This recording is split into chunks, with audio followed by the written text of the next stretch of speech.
and our weekly video segment to take you into the back shelves of your local video store, back where it says horror videos, and where kids are devouring some awful films that we call the video nasties. Are you freebasing? Inquiring minds want to know. I have to break free from this culture of mechanical reproductions and the thick incrustations dying on the surface. Fuck the prime time, bitch! Monmouth in the flesh. The pain, I can assure you, will be exquisite. As for our deaths, come with me and be immortal. We have such sights to show you. Gotta return some videotapes.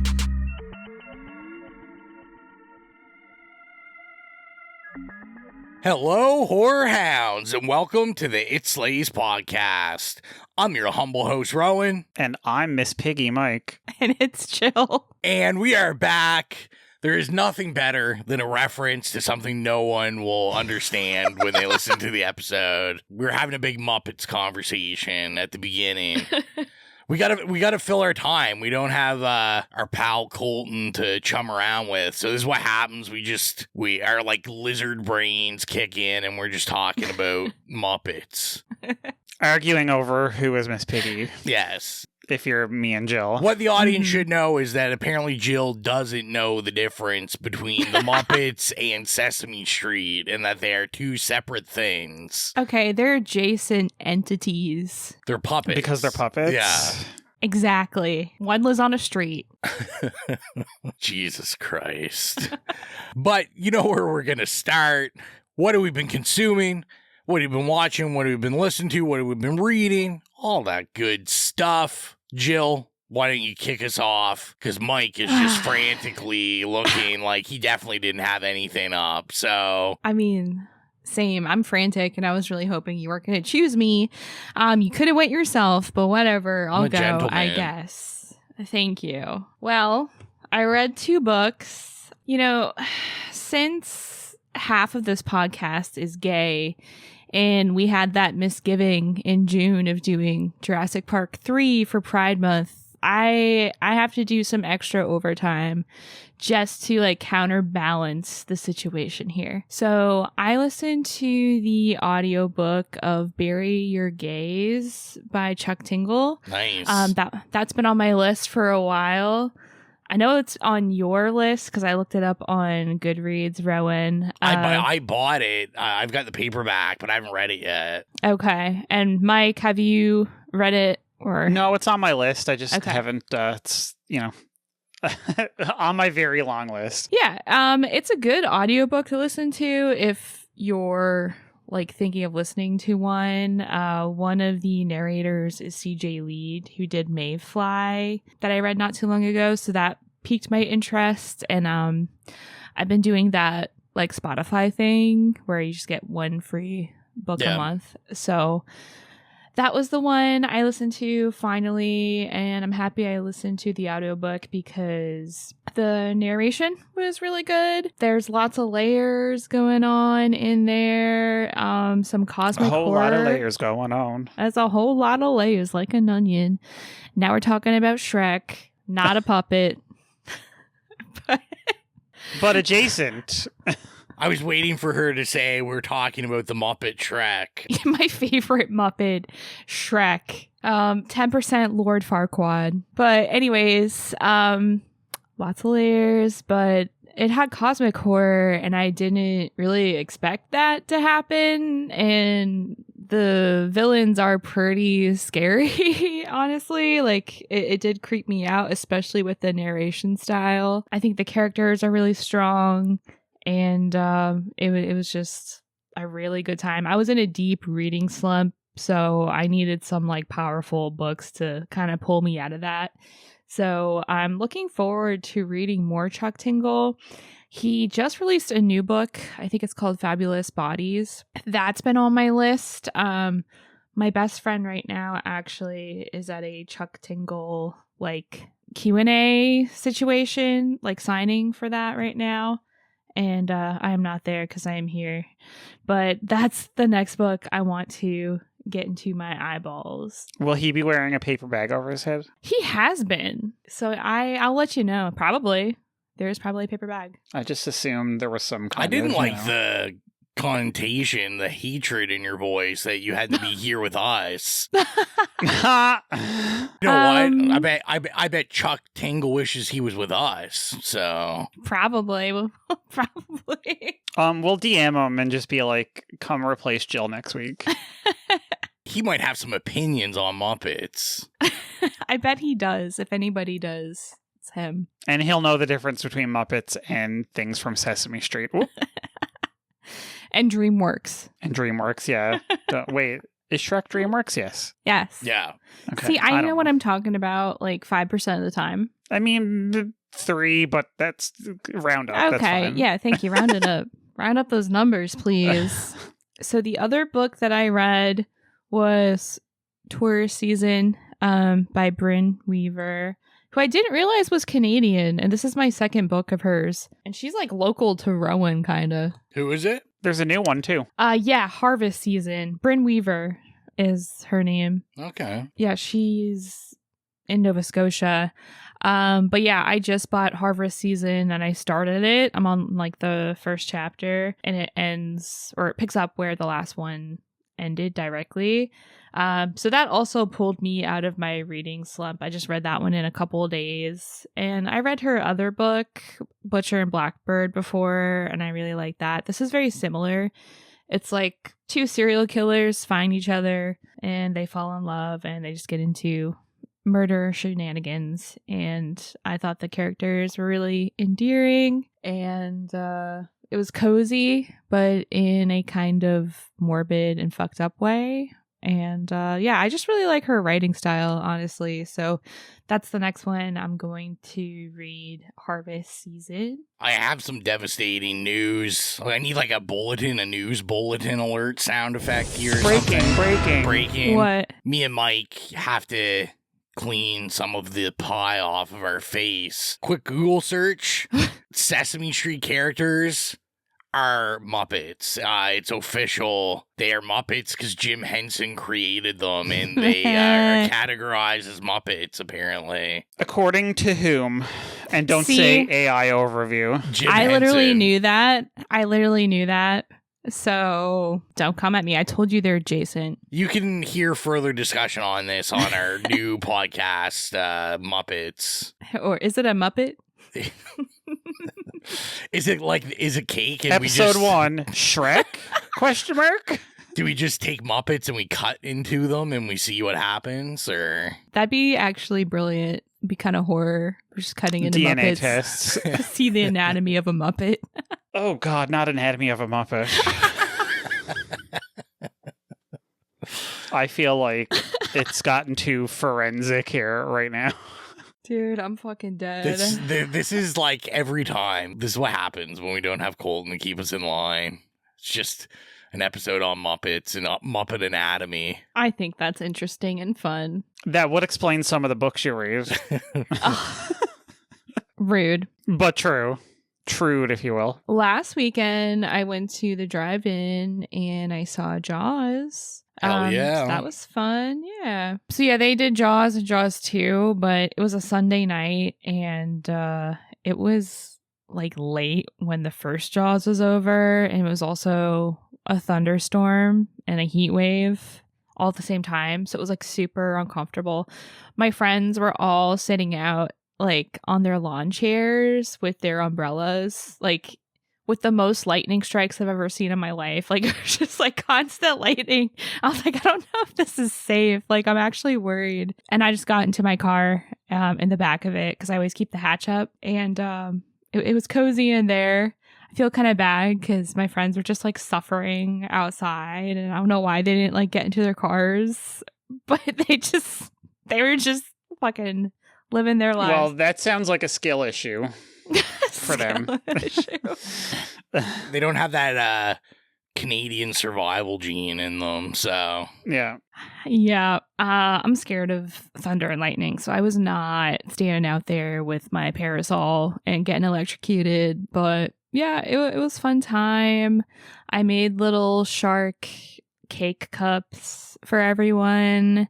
And it's been my first trip to the drive-in this year. It's just every time I go there, the weather, there's like always a thunderstorm or it's really hot and it can get uncomfortable, but it was fun. I think it's a really good way to see that movie, and it's summer. We're almost into Joggist. Had to celebrate early because I just couldn't wait. So most can't. Most just tingle with excitement. Tingling, and I had to do it. So I did that. I watched Hell of a Summer.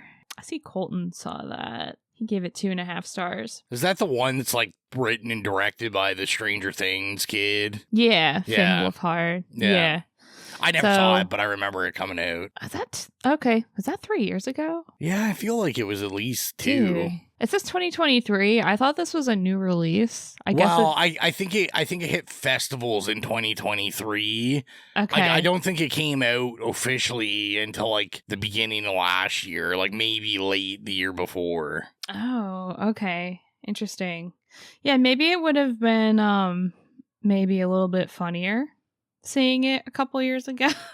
It was fine. Like everyone's shitting on it on all over my letterbox, but it was a decent, funny little slasher. It's like nothing spectacular, but it's what all those movies do. So watch that. Rewatched Forbidden Fruits because it's on Shudder now. Of course. Very excited. Slay. Yeah. Slay. Still a slay. Over on Straight Jacket Talk, we did The Hitcher. Oh, love it. That? Okay. JJL, Rutger Hauer. Yep. Okay. That was my first the time old watching one, right? it. Because there was like a weird remake. There's a the remake? 80s one. Yes, the 80s one. I did not know there was a remake. Wait. I don't think it's very good. I haven't seen it. I'm pretty sure. Maybe I did. I don't know. If I saw it, I don't remember it. So interpret that however you want. Okay. Dang. Forgettable, he said. Yeah. I had the never thing seen you would this. say to like just slander something the most is I don't remember you. I feel like it must have been a TV movie. Like I feel like it should have been on TV a lot. I'm pretty sure it was an HBO movie. Okay. Got it. Yeah. Because I used to have I bought a VHS of it when one of our local video stores was going out of business. Oh, dang. Yeah. Nice. And I'm pretty sure it said HBO video. Okay. Got it. Yeah. I watched it on YouTube. That's how hard it was for me As to it was find a meant to copy be of. watched. Yeah. It's like 420. I mean, YouTube is probably better than the VHS I watched, but anyway. Did you watch it like a random video, like someone had it uploaded, or you like, or it was like on their video service? Yes, because I wasn't paying for it. Like I've become real cheap. I'm like Mike, but I'm too afraid to pirate properly. So I'm just like watching the worst versions of things online. Can I just say that I bought a 4 terabyte hard drive in March, and I'm waiting on another one to show up because that hard drive is full. I need you to teach me your ways. I've got all these like 35 millimeter scans of stuff of old movies and stuff, and they're like it's porn. Massive. They're like 60. There is some porn in there, of course.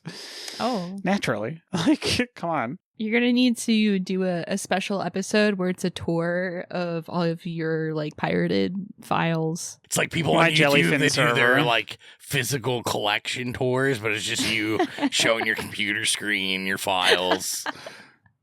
On my old hard drive, I have a file.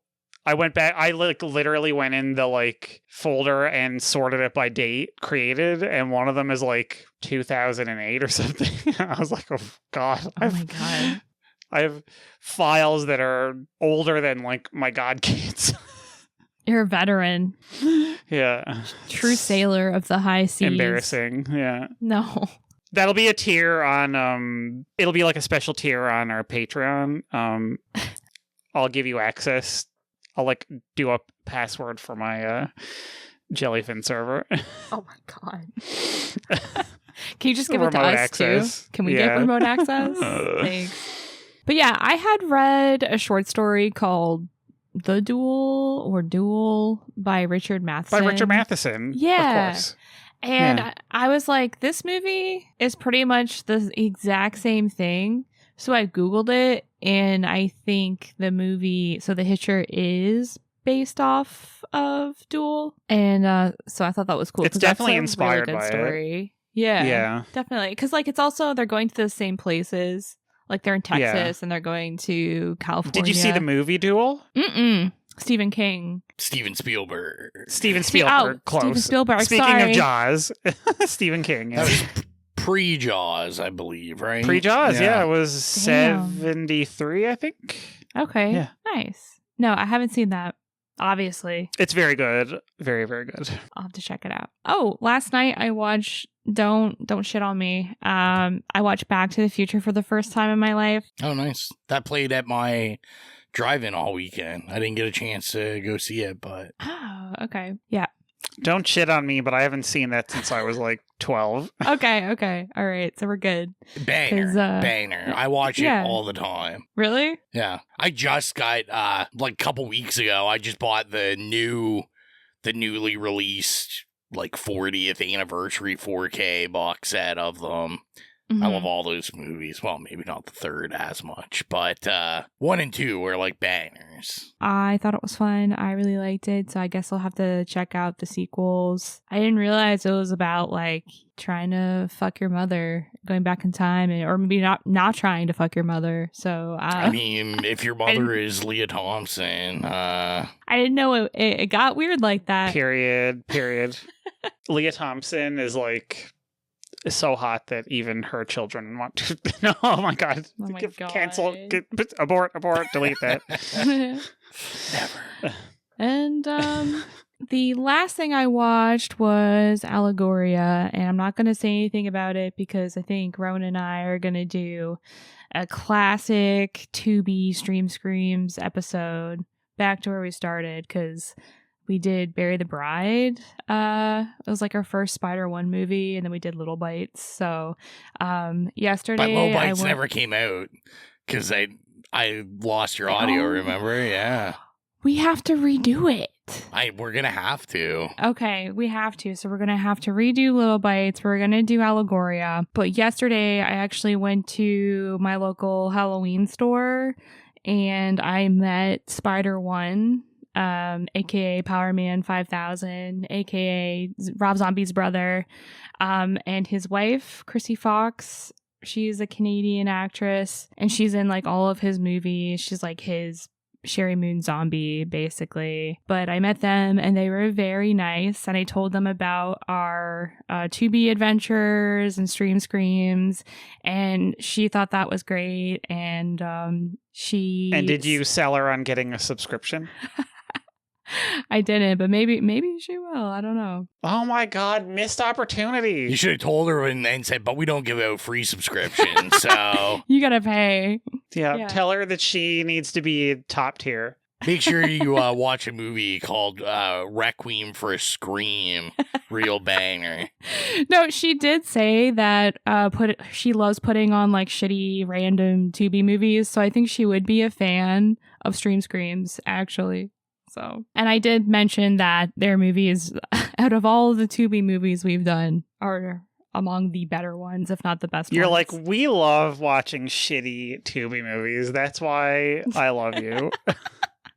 And she's like, hey, I also love watching shitty movies like the ones that I make.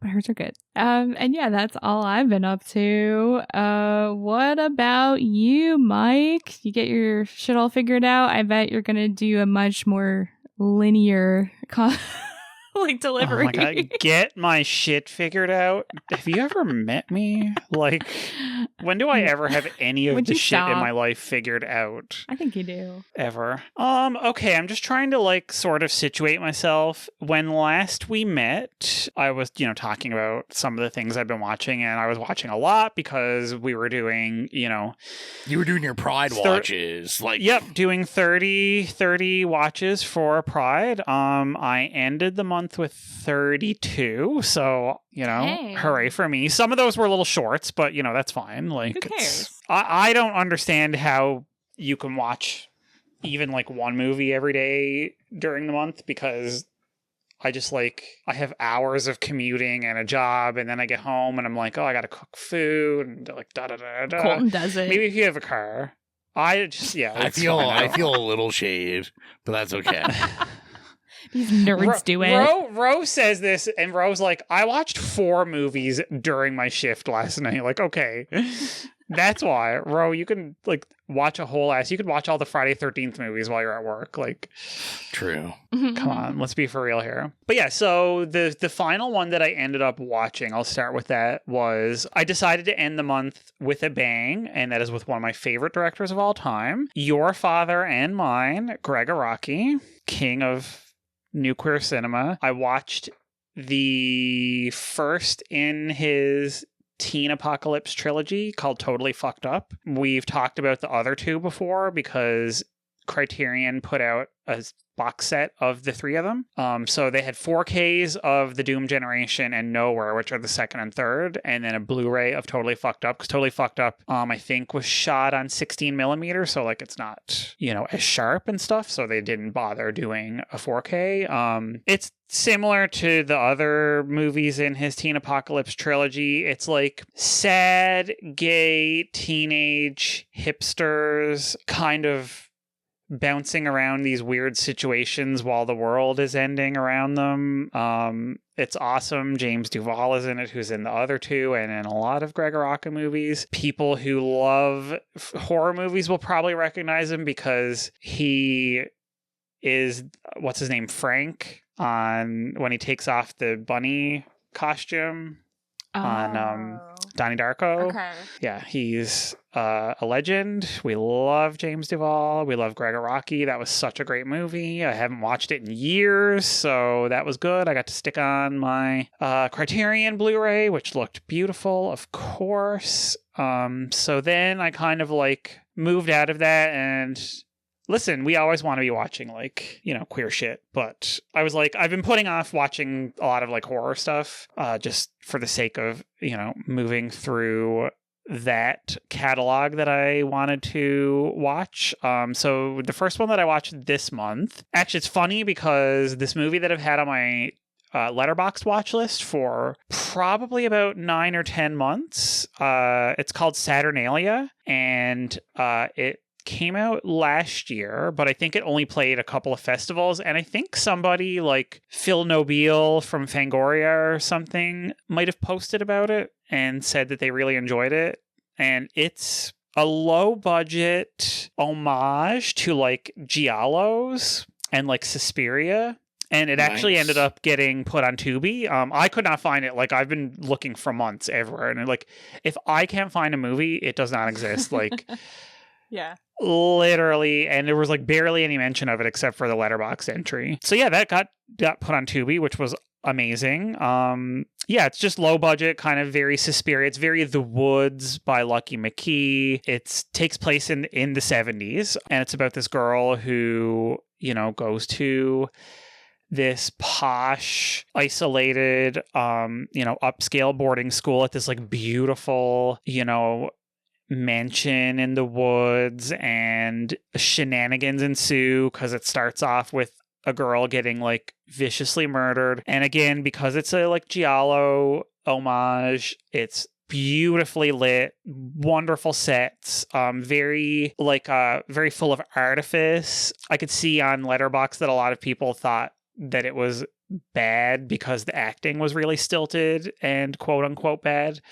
But I saw the acting as like a tribute to all of the like styles of acting in Giallo. Like you always get the like weird, like English people and French people and Italian actors, all in the same movie. And then half of them are speaking English and half of them are dubbed. And, when you see that, like there's a lot of artifice, and the acting styles are very like strange and off-putting. And I thought that the acting in this movie was sort of like in the vein of that. So I thought it was fun. It wasn't like the best movie I ever saw, but it was definitely a fun like hour and a half. Like I think it was like 90 minutes or so, maybe not even. So yeah, that's up on Tubi. It's a little indie movie. I would say if you like things like Suspiria and Giallo movies, to definitely give it a watch and put it on your watch lists on Letterboxd and stuff, because it's a pretty solid movie. I think if you give it a chance, that if you like horror movies, you'll like it. So we also had our bad Tubi movie night with my friend, where we drink and watch quote unquote bad movies. And so it's funny. It was sort of a rewatch. I'll explain. So I've talked about 2 of the movies that I've watched during these nights before, and they were both TV movie, like kind of documentary films about the Amy Fisher scandal in the early 90s. One starred Drew Barrymore, of course, as the titular Amy Fisher. And the other one starred Alyssa Milano. And they both kind of like took, because if anybody doesn't know, I'll just quickly refresh it. Takes place in Long Island, and it was the true story of this teenage girl who has an affair with this like guy in his late 30s and essentially, tries to murder his wife. And so they made those 2 movies, and then they were kind of like taking 2 opposing viewpoints. Like one of them kind of looked at the dude as like a victim, and then the other one looked at her as the victim. And then there was a third one that actually Amy Fisher herself was involved in, which I've not been able to find ever. That, obviously it's like supposedly quote unquote what really happened. But somebody about 12 or 13 years ago did this like fan edit, and they called it Triple Fisher, and they stitched together scenes from all 3 of the adaptations of this story and tried to make a narrative out of it. And it's like edited really strangely and like surreal, and it's really cool. It is up on YouTube. I've been looking for years, so somebody recently uploaded it. If you like true crime stuff, you should totally watch it. If you like scandalous, pulpy, campy TV movies, watch it. If you're a Drew Barrymore fan, definitely watch it. And Drew Barrymore, by the way, got her tits out in this TV movie. So, like, what was going on in 1992? Who knows? Like, fully, like, sex scene. I don't know if they were actually hers, because it was like a close-up shot of the breasts, not like her whole body, but like she was getting naked in movies at that time. So, but anyway, tits in a TV movie, 1992. What a concept. Yeah, so Triple Fisher, it was a ride, let me tell you, especially once we had that giant bottle of wine down. Oof.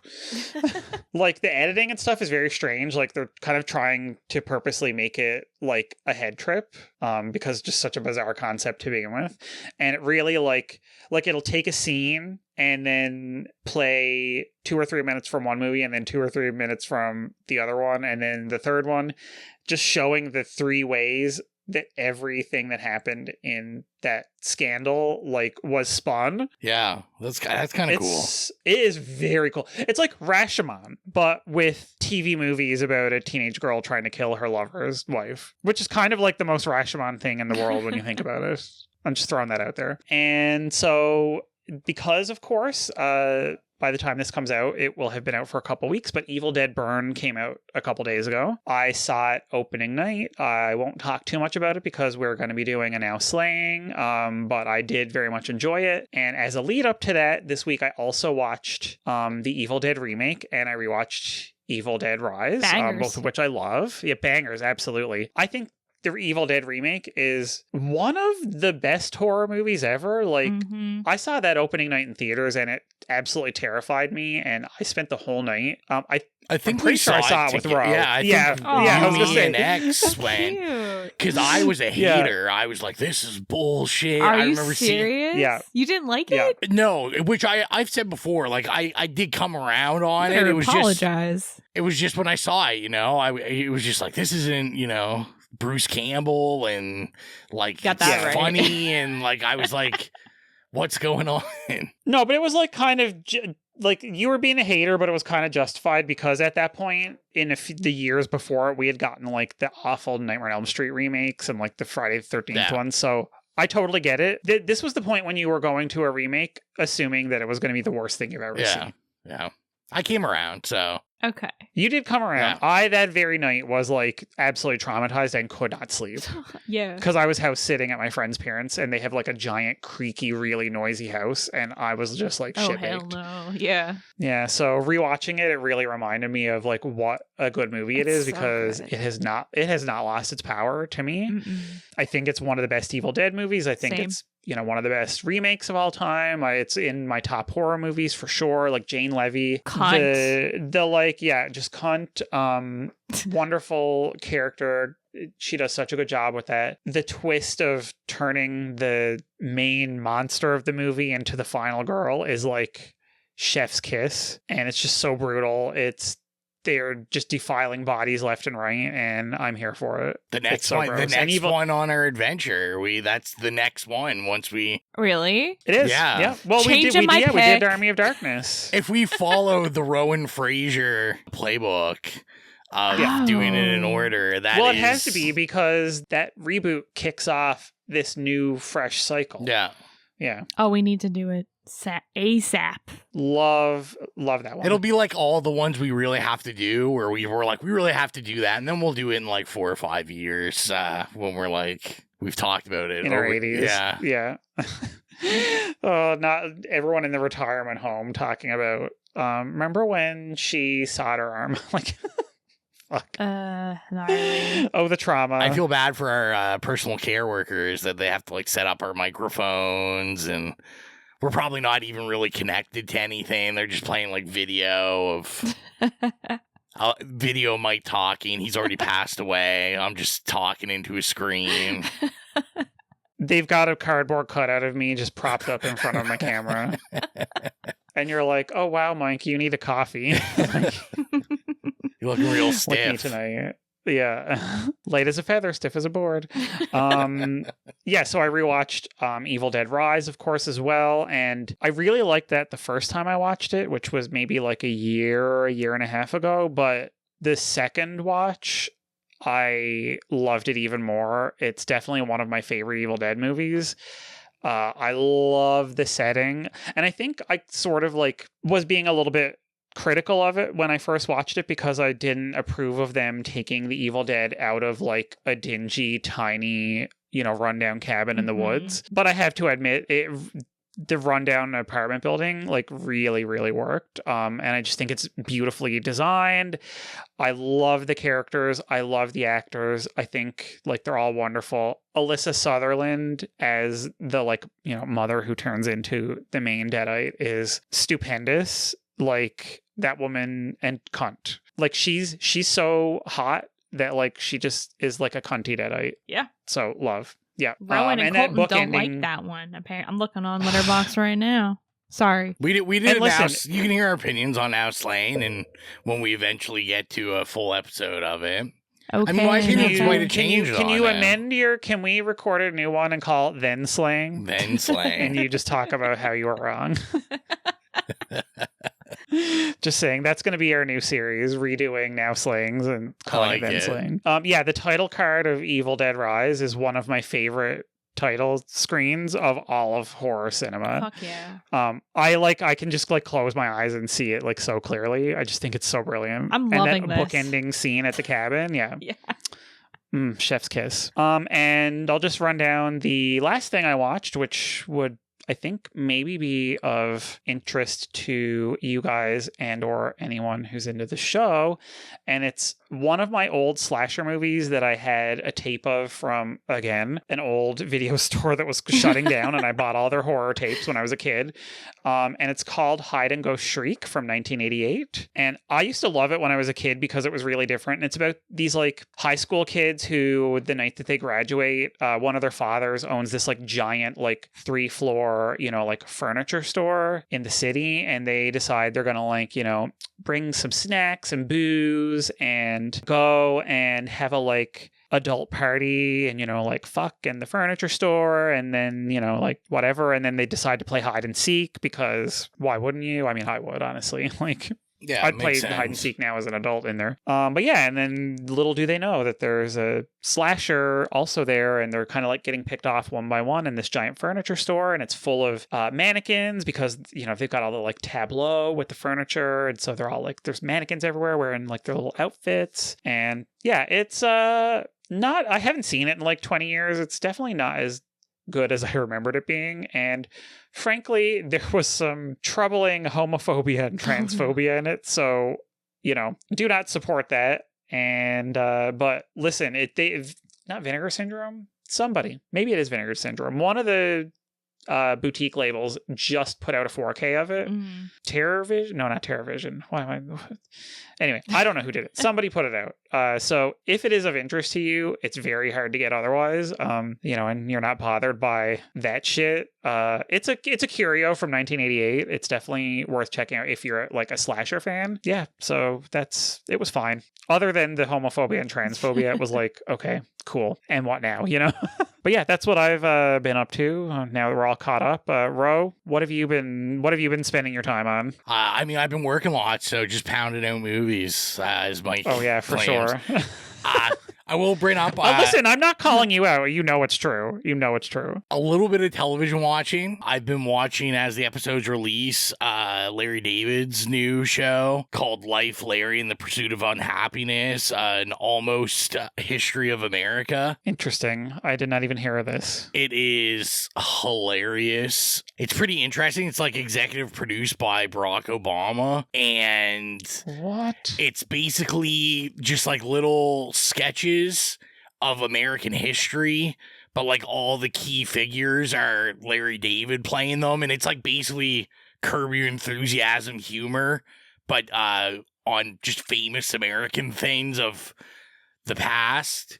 So there's like an episode of Lois and Clark like getting ready to go out exploring, like being sent to explore the newly bought land by Washington or whoever it was that was... You mean Lewis and Clark? Yeah, that's what I said, wasn't it? No, you said Lois. Oh, you know what? I love Superman? it more. Lewis and Clark. And whoever the president was, I don't know if it was like Washington or whoever at that time. Are they Muppets? They're not Muppets. But of course... No, they're Shreks. It's set up in very, like, modern Curb context. Like, even though they're in the period clothes and everything, where Lewis is Larry David and Clark is Jerry Seinfeld. And it's basically like they're just getting home from a trip already and they have to tell their wives that they're being sent on this exploration. And it's like, for them, it's just like a boys' getaway and they're going to fish all the time. And... it's just very Larry David. If you like Curb Your Enthusiasm, it's just that humor placed into American history.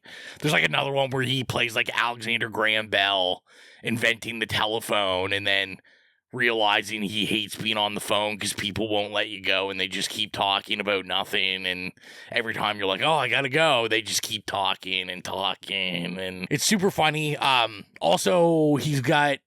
I think the last Rob Reiner appearance before he died in it. Oh. Which, just watch it. It's amazing. If you are a Trumper, this show is definitely not for you. But, like, it's awesome. If you like the people that kind of surround Larry David and Seinfeld and Curb, like, all these people make guest appearances.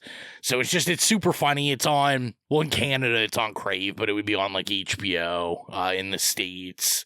And it comes out, I think, every week. They're only on like episode 2 or 3 right now, but absolutely hilarious. I'm really enjoying it. I'm a huge Larry David fan. So yeah, a little television that I've been watching. Movies. Have you watched X-Men, PS? So, well, let's talk about this. So, movies. Oh, okay. I decided I just randomly, I don't know, I just got in a mood where deep down in my heart, I'm a little comic book nerd, and I was like, it's been a while since, like... A little comic book nerd. Rowan is swimming in them, by the way. But I was like, let's do a rewatch of the X-Men movies, just because it's been a while since I've done that.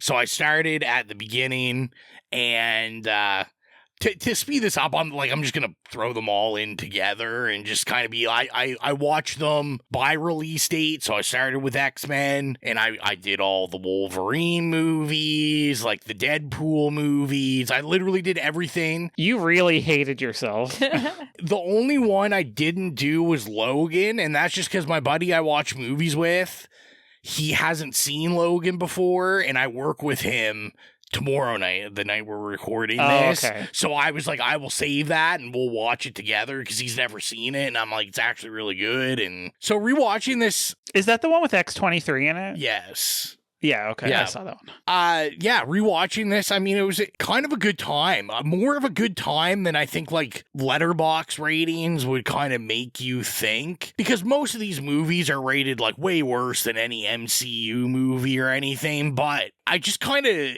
enjoy... I mean, I love the X-Men and stuff, but it's also like I enjoyed this little contained universe of these Fox properties, and just it was kind of a good... How they didn't mesh with 80 other movies. Yeah, it was just a good time, and you know, it kind of brought me just to the thought of like, remember when we were just excited because you were getting these characters? It didn't even matter how comic accurate they were. It was just like we were like, whoa, like we're getting like Storm and Cyclops and stuff in real life, like in person. I mean, all you had was the animated series at that point. Yeah, so. Exactly. So I mean, like, you know, one, 2, and 3, I thought were a good time. Like, I didn't hate any of them. I still think 1 is like the strongest one, and I think it was because it was just like going back to like, man, I remember when this came out, and this was like, whoa, like our, you know. Mind blowing, Our characters are on the big screen. So then from there, I went into like the X-Men Origins, Wolverine. Obviously, that's the notoriously like worst one ever. It's still the worst one ever, but you know, I had a good time. I was like enjoying myself just because it was so bad.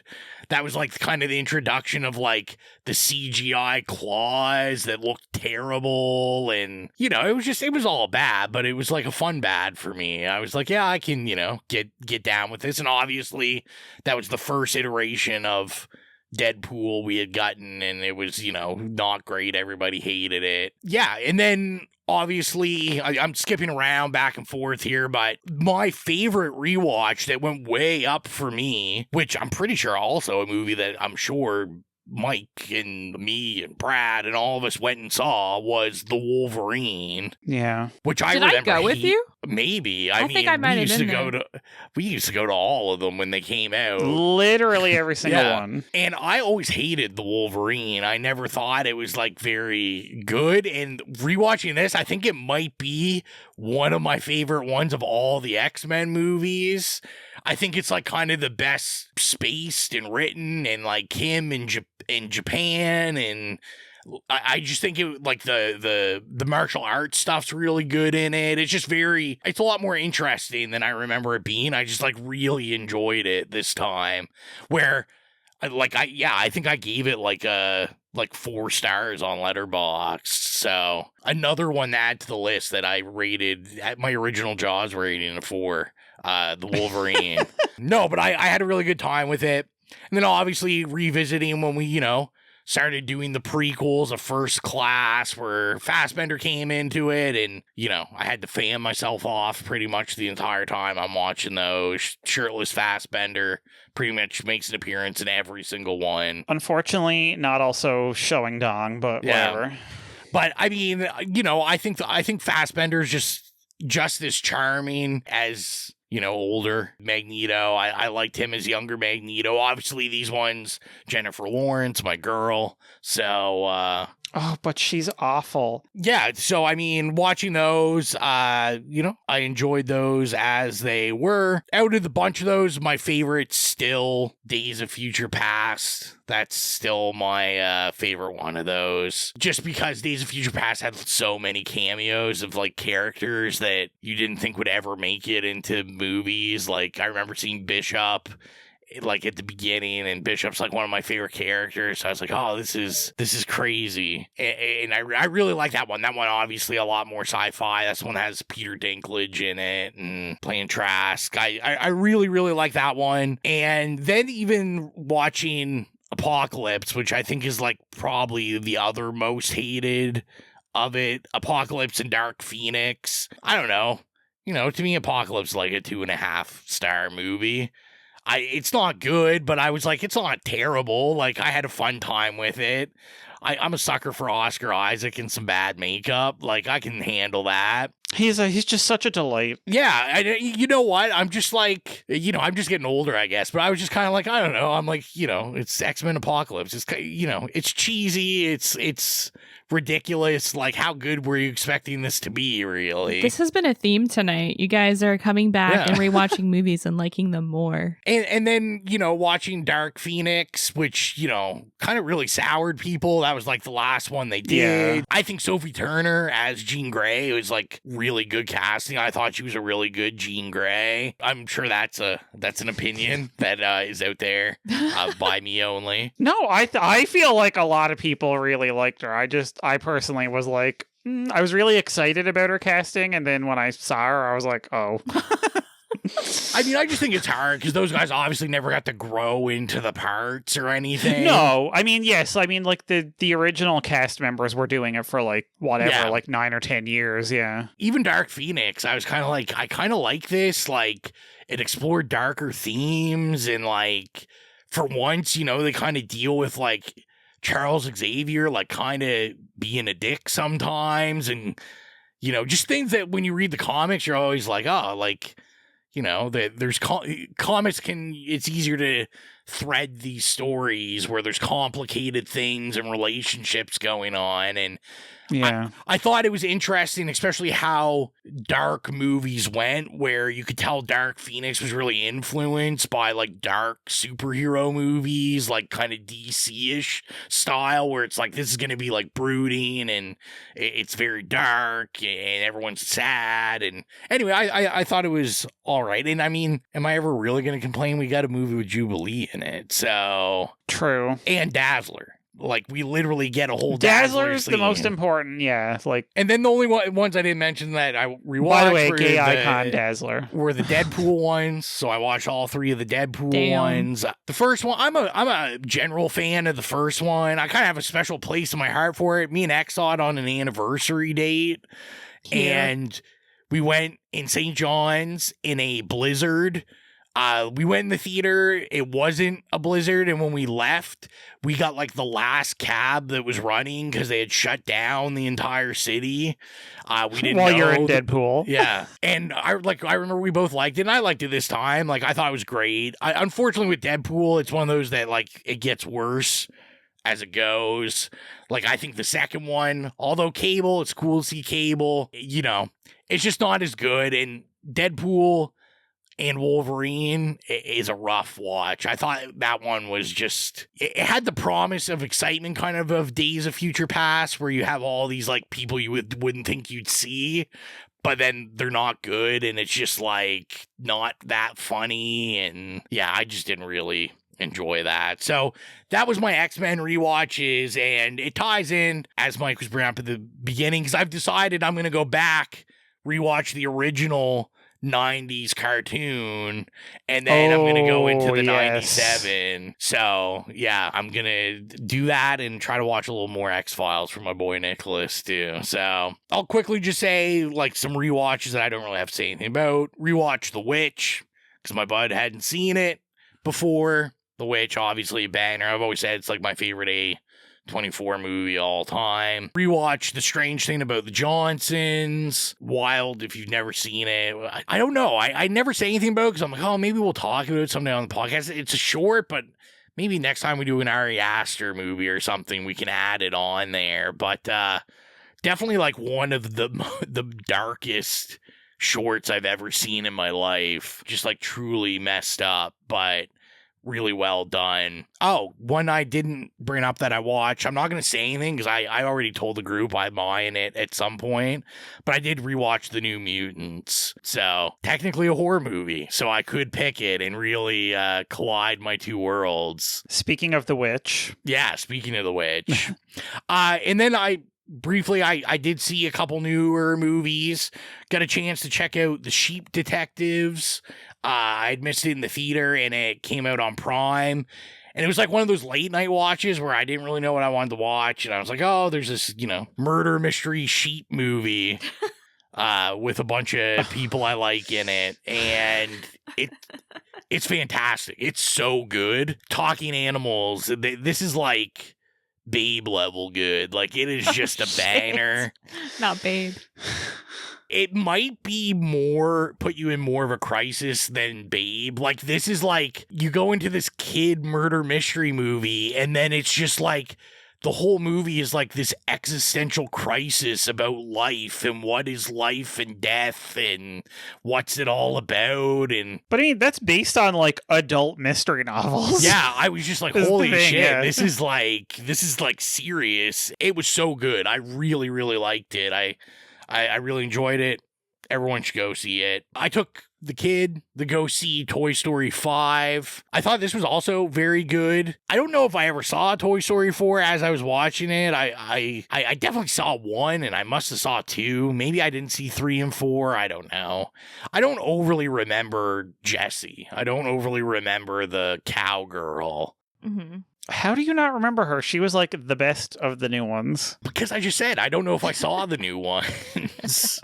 So, but you don't really need to know. But this was good, obviously. You know, the big thing about this is it's about kind of old school toys versus like iPads, essentially. They call them lily pads, which are like real things, but instead of using what the real lily pad is, it's more of a iPad in the movie. Like, it connects to the internet, and you can like group chat and game together. And Wow, I'm glad they're really got their fingers on the pulse of arguments that were 12 or 13 years ago. Well, I just Like thought it was me. I just thought it was very interesting because it's one of those movies, like, I feel like every parent I knew was like, oh, I can't wait to take my kid to this so they can see how evil an iPad is. Yeah. But then it's like, Disney also is like, we want to sell lily pads and stuff. So, of course, yeah. So it's like, you know, the moral of the story is old toys and new toys can work together and they all have their place and stuff. And Wow, that's I was so like, nice. oh. They're like, we want to sell you Toy Story dolls, but we also want to sell you Toy Story iPads. So. But I will say, I think it's a banger. It's good. As someone that goes and sees kids' movies more regular with my kid, like, you know, she loves like Minions, Despicable Me and stuff.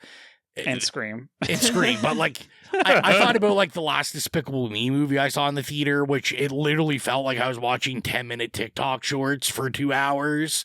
And it was just like things that have nothing to do with anything, just like playing as fast as possible in front of My you. personal hell. Was that the monster one? Because that one looked kind of No, cool. we haven't seen that yet. I think we're going to see that. That's But Cthulhu. I think that was like 4. But this is like an actual story. Like, it, you know, it plays out like a real movie. Like, Pixar just always has a good touch for that kind of stuff. So yeah, I really enjoyed that. I got a chance to check out, finally, the new Steven Spielberg movie, Disclosure Day. Which I think Colton talked about a couple weeks ago. I think he saw it when it first came out. Yes, he did, yeah. And I told him, because he was curious what I thought. I think I liked it more than he did. He was not very big on it. You know, I don't think it's like it's not Steven Spielberg's masterpiece or anything, but I had a good time. I let myself go and just kind of let the story take you away. It's a lot less of like an alien UFO movie than it is kind of this like spy thriller movie. You know, a guy running away with government secrets and people trying to find him. As most movies, Coleman Domingo just kills it, as he always does. Always.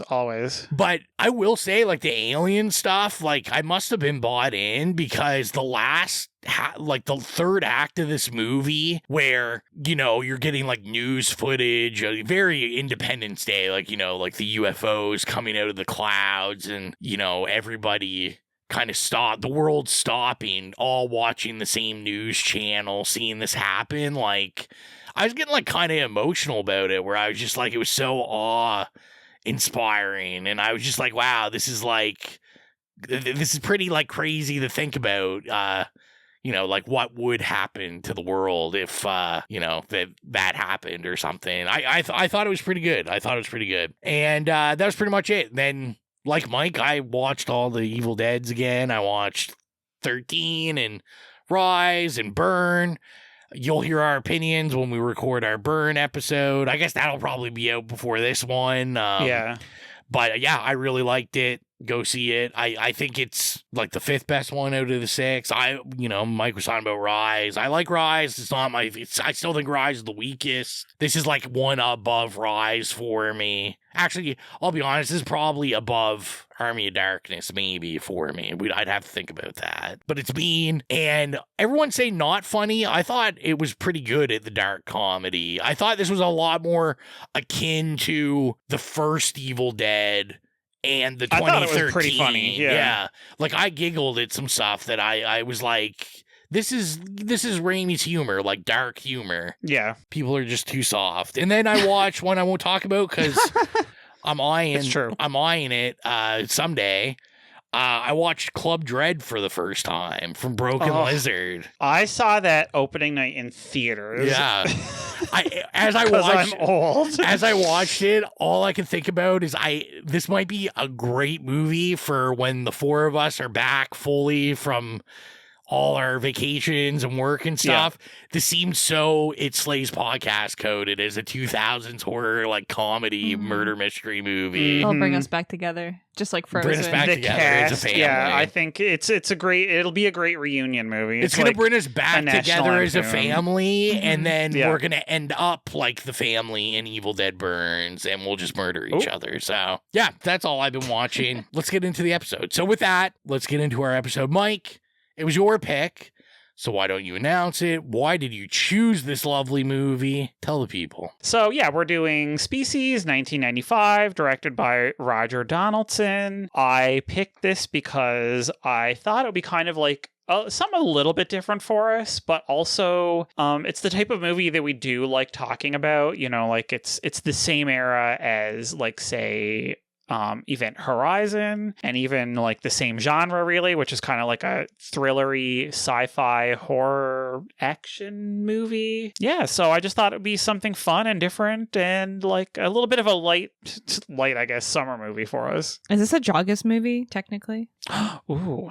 Creature feature? Creature? No. I don't know. We don't have the Joggis expert with us. I don't think so, but you know what I would call it? I call it a perfect lead up to Joggist. A prologist, if you will. Oop. Pro-Joggist? Oh, never mind.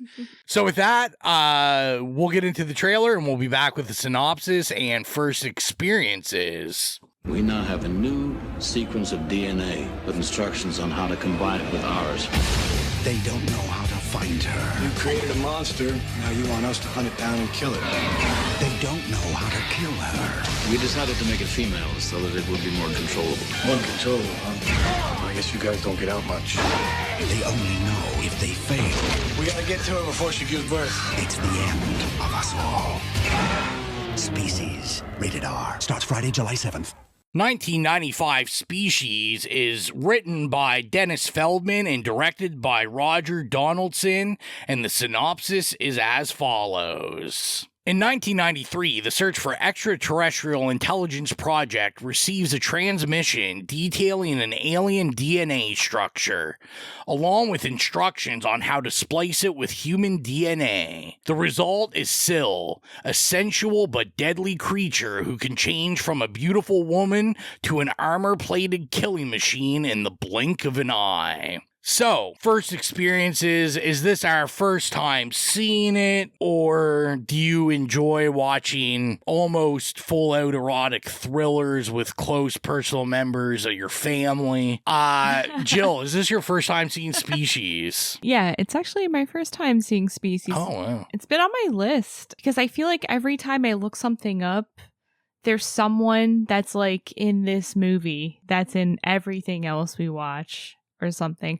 I actually gaslit myself into thinking that this was a Canadian movie, but I don't think it is. I think it's just Natasha Henstridge. Yeah. Is Canadian. All the data that the internet has on you, I'm just imagining anything you look up on Google, it's just, it's like how to cook these pastries, and the first thing that comes up is you would really enjoy watching Species.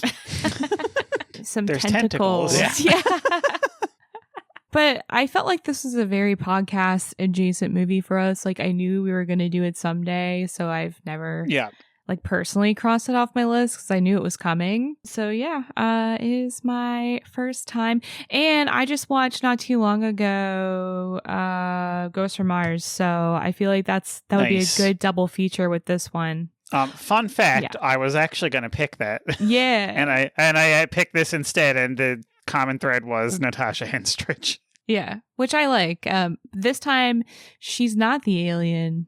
Wait, no. This time she is the alien. The first time she was not the alien. Not the alien. My bad. Yeah. Gets confusing. What about you, Mike? I've seen this before. It was just slightly before my time to like see in theaters, which sounds stupid because even when I was like 10, I was getting my father to bring me to like horror movies and stuff. But just this one, for whatever reason, was like a big renter. Me and all my friends rented it from, Blockbuster or wherever. And one of my friends in particular, she fell completely in love with it and she bought it on VHS. And I remember when we would get together and have like our little movie nights with, our pizza and 2 liters of Pepsi. We would watch her VHS of Species a lot. So I've seen it quite a few times over the years. What about you, Ro? Mike's dad wouldn't take him to the theater because this was his special movie to go see by himself. He sat in the back of the theater.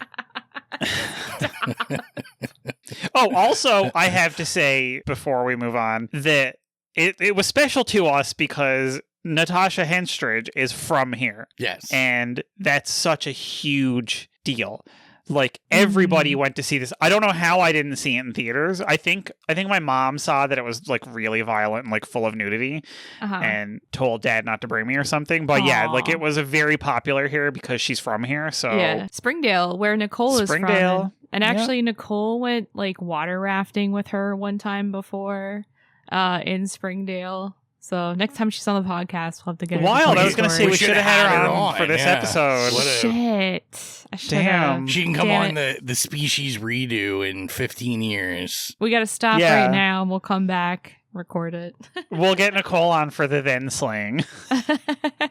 Anyway, sorry, Ro, go ahead. Yeah, so I have seen this before. I think many episodes in our almost 8 years of existence, I've made some sort of reference or joke to me watching this with my mom when I was like, when this came out.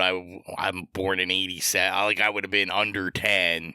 And I remember renting this, wanting to see it. Like, this poster is so iconic for, like, oh, it really is. It's very video store 90s, yeah. And, like, maybe not necessarily for, like, all you normies that are blockbustering it, but I was going to, like, the dinge hole places that were just, I was getting all the dirtiest horror stuff, and the places that might actually have a back room for the 100%. Films. I remember I used to go to one place that, like, I don't know if there was any windows, like they had no natural lighting, and I remember it felt like you were in a barn. Like, it was just all wood, like, unfinished. It probably smelled like one, too. Yeah, it was just, like, weird, like, dim lighting, but they had the best horror selection. And this definitely and gas stations. Yeah. Yeah. This definitely, like, poster, just super iconic. Watching this, though, I was thinking, like, I've owned this in every format. I don't know if I've ever watched it when I own it. I think I might have only seen it that one time, which will inform as we discuss this. So, yeah, possibly only once, maybe a couple more times. I'm not sure. But you know what? Let's do what Jill's been waiting for ever since she came on the podcast. Let's get into the tentacle porn of it all and Hercules. Talk about some Species. My first note, because obviously, we're going through the it's kind of got just like the alien-esque credits going, which it's going to be a sentence you're going to hear me say a lot, like how influenced by aliens this is. Not, obviously, my first note, H.R. Geiger, God. Yes, of course. It's always exciting. Mike already brought up my other credit note. I was like, let's go Newfoundland. It's pretty rare we get some of that going on. But yeah, Geiger, I was going to say, it's just a very interesting overall thing from Geiger because Syl looks like a xenomorph in alien form. Mhm. Like, I'm very curious. Like, I know a lot of his art and stuff is like, looks very similar, but I think it's interesting after the alien craze hits that it's just kind of like, I feel like it's just him trying to make more alien shit. Like, it's just kind of informed. Stuff like the train in this, like everything, I'm like, oh yeah, it looks like a xenomorph body that's a train. And it's just, I think it's very interesting. It's good. Obviously, I like it. I was like very alien-esque. It's hard not to think about when, aliens is so prominent and the shape is exactly the same. Like, I think some of like the finishing, like the skin, it's not as like that latex kind of look, like that black shiny look on like a xenomorph. It doesn't look acidic. Definitely. Yeah. It's kind of pretty. Like, I just dug into the notes a little further down because I'll bunch this in together and then I'll stop. You won't have to hear me say alien-esque 8 million times. But I thought in the score there was hints of like original Alien score. Like there were some notes where I'm like, oh, this is so influenced from the original Aliens when they're like searching for Syl in the, what would you call it, the sewer or whatever, the sewer, the tunnels. Like there was a couple notes where I was like, oh yeah, this is like, I remember these notes from Alien. And then I thought it was interesting, Syl's blood also green, very Alien-esque. And then, of course, like, flamethrowers. Like, there's a lot of things that... Oh, I mean, that whole sequence is literally the flamethrower sequence of Alien, except instead of the tunnels of a spaceship, they're in a sewer. Yeah, like, Syl hiding, like, in the walls and all that kind of stuff. Just very Alien-coded. And instead of, air conditioning and like tunnels and vents and stuff like that, it's like, oh look, there's this crack in the wall from the earthquake. That on the ship would have been, like a panel would be in there or something, or it would be, an air conditioning ductor. And I don't want that to seem like a shot at the score, because I thought the score was pretty strong in this. Like I made a couple notes where I was like, oh, like I could hear like the score is very prominent and I actually like it. It's very, the word I had written down was propulsive. Like it was just very, which I thought was interesting because it had that kind of government thriller kind of score feel to it, which is an interesting note that I had read that originally the script for this was a police procedural movie and no one picked it up, so he then changed it. But it was I can see that. It was originally written to be a police procedural. Do you know who did the score for this, by the way? Yes, what's it? Christopher Young. Yeah, I was like, I would be shocked if you looked it up and didn't blow your fucking wad. Yeah, Christopher Young did it, so I was like, yeah. Of Nightmare on Elm Street too. Yeah. It makes 100% sense. I mean, let's start off. Let's just talk about the cast for a second. I forgot please. How many people were in this. It's stacked. Yeah. Like, stacked. I just knew her. That's the only person I remember. Because like I said, I don't think I've seen this since I was a kid. So, Ben Kingsley. Sir Ben Kingsley. Michael Madsen. In like what? A very rare like hero role. He's still a dick though. He's still a dick. He's still a dick. I thought an interesting fact was that he said that this is one of his most proud moments in movie making. Or he did say. Yeah, because he got to bang Mark Helgenberger.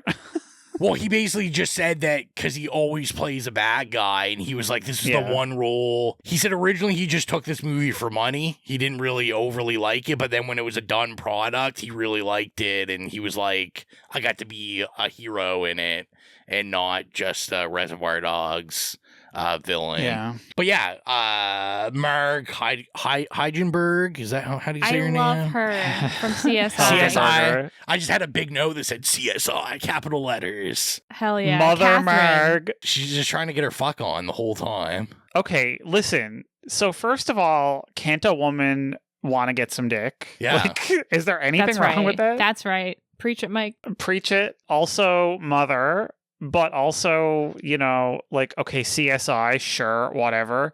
But Tommy Knockers, hello. Mother Marg from Tommy Knockers, which maybe we'll do soon. Who knows? Maybe we'll have to watch a miniseries. Wouldn't we all love that? Oh, boy. I would. I know you would. But yeah, Forrest Whitaker, also totally forgot that love Forrest Whitaker in this. Alfred Molina, skinny Alfred. I was he's like unrecognizable, a baby in this. Which and interesting. I always love, like, you know, kind of like the 12 degrees of separation here. Who later obviously goes on. I would say probably his most like famous role would be like Doc Ock in the Spider-Man, which the special effects crew for this movie are the ones that did Doc Ock in Spider-Man 2. So I thought that was kind of funny. And I don't know, is this where you take it away? Who plays the child? I was gonna say, I thought you were gonna move on for a second, and I was gonna be like, how fucking dare you? future Oscar nominee Michelle Williams, not the Destiny's Child one. And listen, she makes so much out of her like role where she has maybe 2 words. Does she even say 2 words before she turns into an adult? Maybe she's like my favorite kind of part of the movie, just like seeing the world through her eyes as this like kind of baby alien. But she has this like great childhood wonder about her, where I was fine just kind of following her and seeing like the things she was like stealing money and stealing food and like biting into a banana peel and just like, I don't know, I love watching her little adventures. Yeah, it was just so like everything was so novel to her. And I don't know, it was really also shocking to see her transform into like this monster sort of deal. I don't know. I love her character. That whole segment is probably my favorite of the whole movie, honestly. Yeah. I was gonna say, I think, and this is gonna be kind of the main complaint I have about this movie, which, you know, so many movies, is kind of the pacing of this. I do think this movie could have been like 20 minutes shorter. I think it should have been 20 minutes shorter, just because, like, to me, there's like a real tight sci-fi horror banger in this. Yeah. But, you know, this is like 148, which is nuts, because I was reading that before they edited it was like a 2 hour and 10-minute runtime in 1995. I can't imagine, like, that. It's just God. But listen, I will say, at least in 1995, they knew, let's not have an action movie that's over 2 hours. Like, let's chop some fucking fat off of this, okay? The thing with pacing was, because like you guys, I really like the stuff with the kid, and it's interesting the movie's so long, but the premise is like, you know, this alien being ages so quickly that it's like, really, we should be just like zooming through this stuff. But like, I feel like we almost rushed the beginning a little too much, because when Syl like breaks out, I was like, oh, okay, like we're like getting right into it. So like that takes no time. Syl breaks out, and then we're gonna kind of, you know, get to see. I didn't remember anything about this movie, so this is basically like a first time watch. So I wasn't thinking Syl was gonna just like, okay, she's gonna cocoon and then turn into, you know, sexy adult Syl, hot ass Natasha Henstridge. Yeah. I just was like, I wish the pacing was a little different, where we could have, I was going to say, it sounds weird, but like we could have grown with Syl a little bit, like just 100%. To kind of get into it more. And I think it would have built more of a connection, because that was kind of my other thing. I don't know about you guys, but like I just felt like I like the idea of the characters. Like I like Forrest Whitaker I don't think the movie knows what he is, because he's an empath, but he for some reason also has like some telepathy going on. I was like, it's literally like he's a psychic meets Will from Manhunter, because he's also like a profiler, or you know, And it was just like, I think they have like these like very, you know, archetype type characters, but like we don't spend any time with anyone to build any connection to any character in this, and I felt like kind of left out. Like even even our leads of what's his name, Michael Madsen, of Preston Lennox and Dr. Baker, like, who are kind of, the love interest / leads with each other. Like, I was just kind of like, they build this relationship, this, like, obviously they end up banging in the hotel, but I was like, they just, other than she thinks he's hot, that's kind of all I know. Like, I don't see any relation, like, they talk to each other like 3 times. Yeah. So it was just like, I felt like everything felt rushed, even though it's a long runtime. I feel like we spend too much time with these people. Like, I do like their different, like, archetypes and everything. But like you said, we do spend a lot of time with them, but it's not very effective, maybe because I don't know what we really know about them too much. And I feel like I just want to see the alien part of this movie. Yeah. And even when we're with our, like, protagonist, is she the protagonist? Is she the villain? The alien? I think this is one of those interesting kind of films, right? Like, these ideas where I think Syl is kind of both, right? Yeah. Well, I mean, because they do say later on in the movie, like, she's half alien, half us, which is the Predator. So I think this is like one of those things too, where it's like, okay, this DNA strain, this specimen that the alien signal helps create, is it just doing like as an animal would, like, it's just doing what it's meant to do. And unfortunately, humans are just kind of, we're like the lower form compared to them. So we're just the meat for the grinder. So that's where I was like, oh, well, like, is it really Syl's fault? Like, if you kind of look at Syl as like an animal, like Syl's just doing what it's made to do. Okay, listen, you brought it up. So my hot take of this is that Syl was right.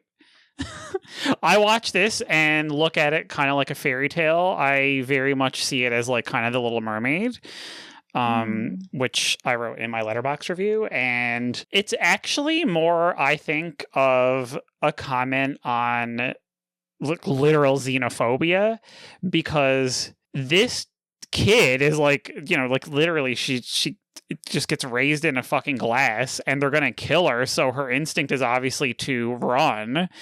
And everything that happens after that, it's like kind of incidental that things die, and they're like, she's a predator and all this, and I'm like, is she though? Because it's like Rose said, it's more just like animal instinct. Like, it's not like the aliens in Aliens, for example, which are very much more explicitly antagonistic, right? And there's like kind of a method to the madness, and like, sure, you can look at it and say like, oh, is this alien signal just meant to like propagate the alien species on a new planet? And it's like, so she's kind of like a plant. But like, I just look at her as this like child /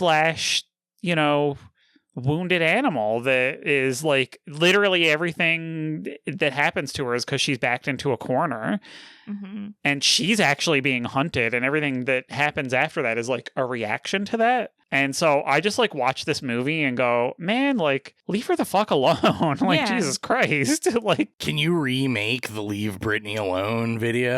And then we'll post it and it'll just be Leave Syl Alone. Leave Syl alone. Oh, 100%. You gotta is get a she blonde even in wig. control of it though? Because like when she's a child and it's happening and she's like being hunted, it seems like she's terrified at the transformation, and it seems like painful, and like she's like screaming and everything. Like, so it's just like literally biological, reactionary, and I don't know. I felt really bad for her. Yeah. That was, it's like Carrie in the showers at the beginning of Carrie. Yeah. Right? Like, she doesn't know what's happening to her, and she's Neither ignorant. do the people that made her. Because I had in my notes, right? I was like, it's very interesting, Jill's theme corner coming here. Rowan's joining in. But like, kind of like this scientific hubris of it, right? Of like, if you want to look at it in like a feminist lens, right? Like, it's these scientists, these men scientists, not asking if they should recreate this DNA that this random alien signal has like sent them the code to. It's not like, should we? It's just like, can we? Let's just do it. Let's just and let's make them women because they're easy to control. I mean, they literally say that, yeah. Yeah.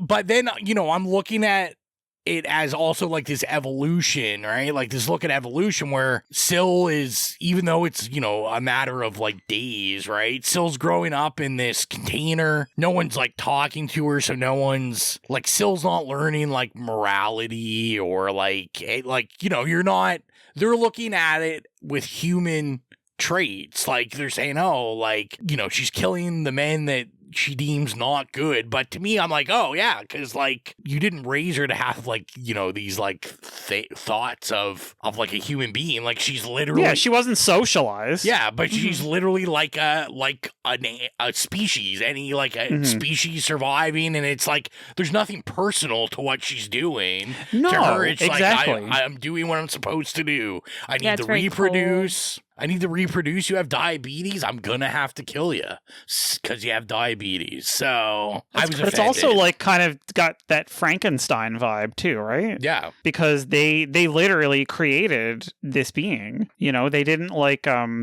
capture it. It wasn't, you know, trying to hunt them down, and they captured it and they're studying it, which, by the way, you know, obviously is also horrific. But like they actually created this and, you know, raised it in captivity, and you just like, and she's not socialized. Like I just like, I look at this and I'm just so sad because I'm like, how can you not sympathize with her? She's just following her instincts. You know, again, it's not like, you know, eradicating a whole city of people or something. She's just like trying to get her fuck on. And let's put the blame where it belongs, right? This whole thing could have been avoided. You've got a government facility doing these tests or making these beans or whatever, and you're just using like normal glass or something, like breakable glass in your containment containers. Like, I get she's strong, but I don't know. It kind of broke just like normal glass to me. So I was just kind of like, I don't know, maybe, you know, going to Home Hardware and buying some windows is not the best containment facility. Maybe spring for like some of that bulletproof glass there, Buzz. Something, like, saying. Like what's going on here? Yeah, like the stuff that they made the room out of in the lab that Marg and Michael Madsen get trapped in. These full-grown adults throwing, you know, stools and shit at it. Can't break it, but sure. Michelle Williams, not the Destiny's Child one, can just jump through it. Although she is super powered, so I'll give her that. But still, I guess come that's on. true. Let's be real. Let's be real. I like that you keep clarifying that it's not the Destiny's Child. Well, you gotta make sure you know. You got to make sure that you know. It's very important. So very, funny. very important. Yeah. This part of the podcast I call Rowan's Tech Corner, where I just want to shout out that like portable TV, like some sort of player she has on the train. I was literally on eBay, like, what is the Species TV? I need to find out if it really exists. I was like, this is awesome. It's funny because I didn't text you because I watched it a few days ago and I wasn't sure if you had rewatched it yet or not. But I was going to drop in the group chat, like, I know that this TV is going to be like the clamshell e-reader from It Follows. Yes. As soon as she whipped it out, I'm like, oh, everyone's going to become obsessed with this. Well, and since we're at the train, let's talk about a little horror. I thought the kill of the, I was about to get myself canceled and say hobo on the train. Oh, I'm sure I that's, can't say that. This will be like the hillbillies all over again. The what would be like the TikTok thing? The houseless, unhoused. The train dweller. The homeless. To me, that's okay. We get her strength at kill. To me, the real first kill is the cocoon, like the the poor fucking train worker. Yeah. Like that was so upsetting because she was so sweet to her. She was so nice. Yeah, and I mean, I know that that's like they're specifically that was set up to sort of get you to be scared of her and like to show what she's capable of.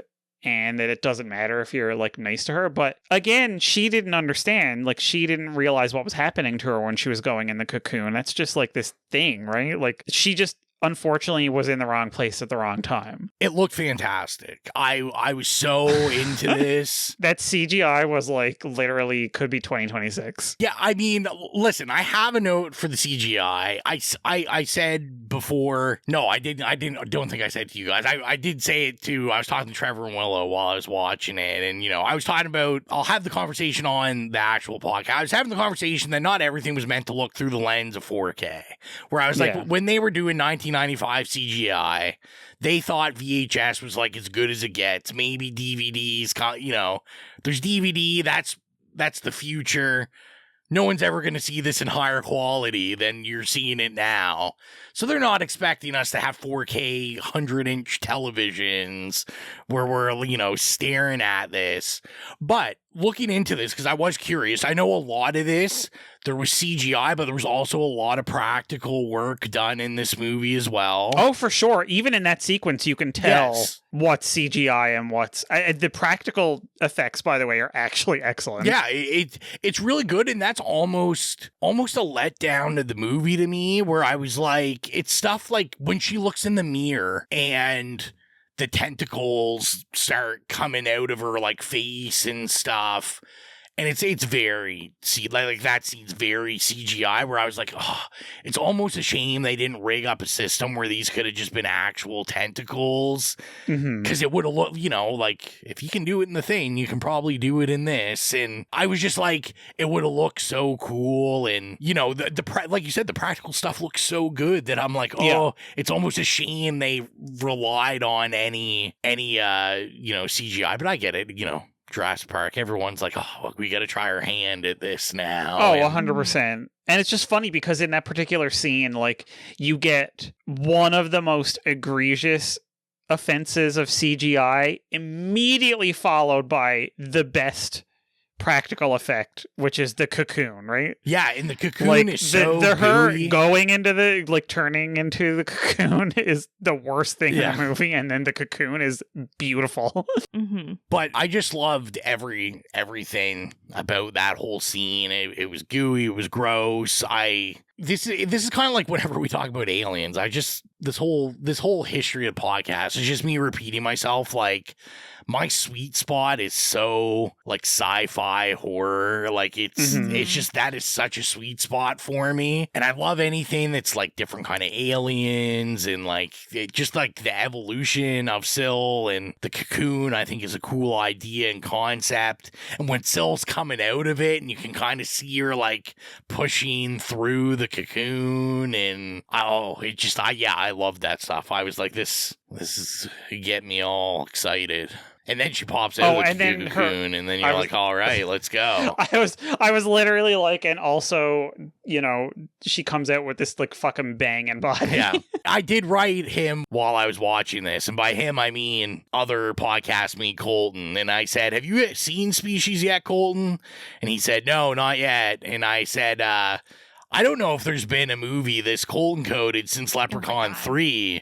I was like, we got an attractive blonde for you that's just hanging titties all movie, but all for you. Stop. I'm sure he'll take a real deep inspection on this movie.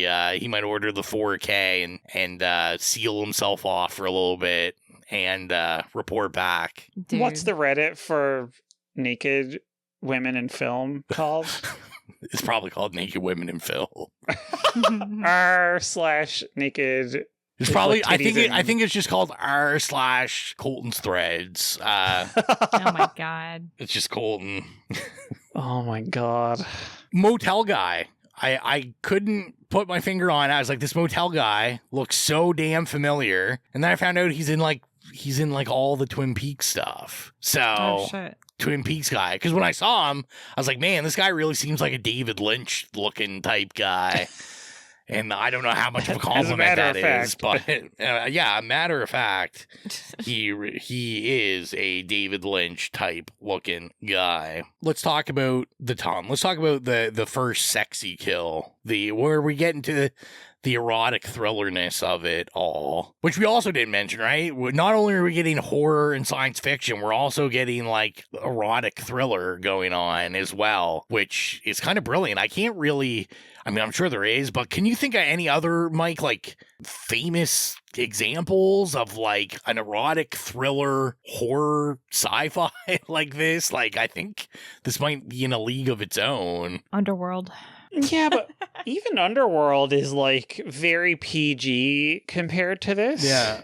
This was during like peak, you were gonna show tits and asses at movies to get butts in seats, because the internet still hadn't taken over as the number one way for normies to, you know, get their jollies. But I mean, all this was coming to, club guy. So she, you know, she hunts the first guy in the club or sees him and brings him home. I've never seen such an egregious hatred from the writer and director of my people, my diabetic people. We're just killing us off. We're just meat for the grinder. It's fucked up. But so this scene, this is where we get into Rowan lore. This scene has been seared into my brain since I saw this in like 1996 or whenever I would have rented this. This is all I remember of the movie, is that tongue going through the back of his skull. I just remember titties and that. That's what I remember of this movie, and watching this with my mother. That's all I remember. Yeah. Oh yeah, what a watch. You and Rhonda. But great scene. I didn't recall it being as kind of gory as it was. So I like that you got to see the full tongue go through the head and everything. It's kind of got a little bit of a like Showgirls vibe to it. Yeah, there you go. Yeah. Just saying. I will say overall, though, were you kind of disappointed? I thought there would be more kills in this than there actually was. But this is where, for me, like the nostalgia memory of me watching this movie as a kid intertwines now. Yeah, like, I don't know. I guess as a kid, anyone asks me about Species, I'm like, oh, this alien's just like fucking guys and killing them the whole, like, for an hour and a half, where I'm like, there's actually only a couple kills. It's like, when she's an adult, there's only, 3 kills? That's it? Yeah, this felt long. Like, and I started to kind of lose interest like during this part, because in theory, fucking guys and killing them, like this is hot alien, that's the perfect movie plot. But I don't know what it was, but it just kind of lost me, and I wanted it to be maybe, like you said, like more kills than there actually were, or like I don't know where all the time was spent, because I feel like I said, like the concept is really cool, but I feel like they could have went more balls to the wall with it. But I mean, this is actually sort of leaning into my theory, my read of the movie, which is that, like, in theory, you'll have like a lot of carnage and, you know, she's quote unquote a predator, but like there's not actually that much stuff happening. It's just most of it's like them running around trying to find her, and occasionally somebody dies, right? So I don't know. Syl was right. Syl, hashtag justice for Syl. I will say, on top of not thinking there's a lot of violence in this, like, you see a lot of titties, but I'm going to say, like, a lot less nudity and sex than my childhood memories of this movie are, where I always tell Mom this is probably what's wrong with me in life, is like, we watched this when I was a child, and then I'm watching it now, and I'm like, Jesus, Toy Story 5's probably worse than this. Not really, but there's no nudity. But I mean, like, I was like, it's really not that bad for today's standards. I do want to say the first club guy, his house, the clap on, clap off stuff, but he's snapping. He snapped, yeah. Oh my God. When I was a kid, like my whole life, I thought that meant you made it. Like if you could have stuff that you could clap on. I never reached that area of success where I could afford that. But I think you can afford it. Just get some smart like light bulbs and shit. I feel like that's not even like a thing anymore. Clap on, clap off the clapper. I mean, but we don't need it because we just use our phones to turn our lights on and off now. Yeah, well, that's the thing. Or you could even say it, be like, you know, Google, turn the lights on, or Google, like, warm up my vibrator. Boil the kettle. Boil the kettle. Google, start my, what are they called? Rabbit. Anyway. The ER doctor. I don't know who that is, but he's like one of those guys that's literally in every movie. Like TV and movies of the 90s, where I was just like, oh, that guy. I don't know who he is, but I see him all the time. Literally in everything. What is he in? Mike's looking it up. Mike's not looking. Mike's probably looking up at vibrators, clap on vibrators. I'm like, I called it the wrong thing. I need to correct myself. Actually. Dr. Arden. All right, let's talk about Dr. Arden. Okay. Dr. Arden. Well, what's he doing? What's he doing? Like, I walk into my room. There's just like someone in my room that I don't know. I don't know. My first instinct probably isn't like, hey, you know what I should do? I should have sex with this person. That's what's wrong with you. Yeah, I mean, maybe. Oh, he was in Seinfeld. That's what I know him from. Yeah, that's probably what I know him from too. Yeah, he was Mr. Lippman, Elaine's boss. Oh, yeah, that's exactly what he... Yeah. But yeah, I mean, and this goes on with so many of these scientist characters, right? Is like, I know Dr. Arden's kind of, I guess, supposed to be like the animal specialist. He knows about, animals and reptiles or whatever. But I'm like, no, he's literally just in this movie so you can ban him and kill him. And he's the one that impregnates Syl, which, like, by this point, you've investigated multiple murders. You've been looking for Syl the entire time. Like, she's out there just trying to have sex with men that will have sex with her so she can get pregnant. I'm just saying, you're not like an inkling suspicious. You're looking for like supermodel girl. There's a supermodel girl in your hotel room, and your immediate thought is, oh, this never happens to me. I can't pass this opportunity up. But then on the flip side, on the other coin, like, the worst way to go out? I don't know. Maybe volunteer for it. Yeah, maybe that's, maybe it could be worse, I guess. Are you sacrificing yourself, Jill? Oh, for I've Natasha? been sacrificed. Yeah. First one. I'd put me in the cocoon. Do it. I would stick my head in that cocoon 100%. I'm just saying. Just get sucked in like a vacuum. That's the tagline for the episode. I'd stick my head in that cocoon. Oh.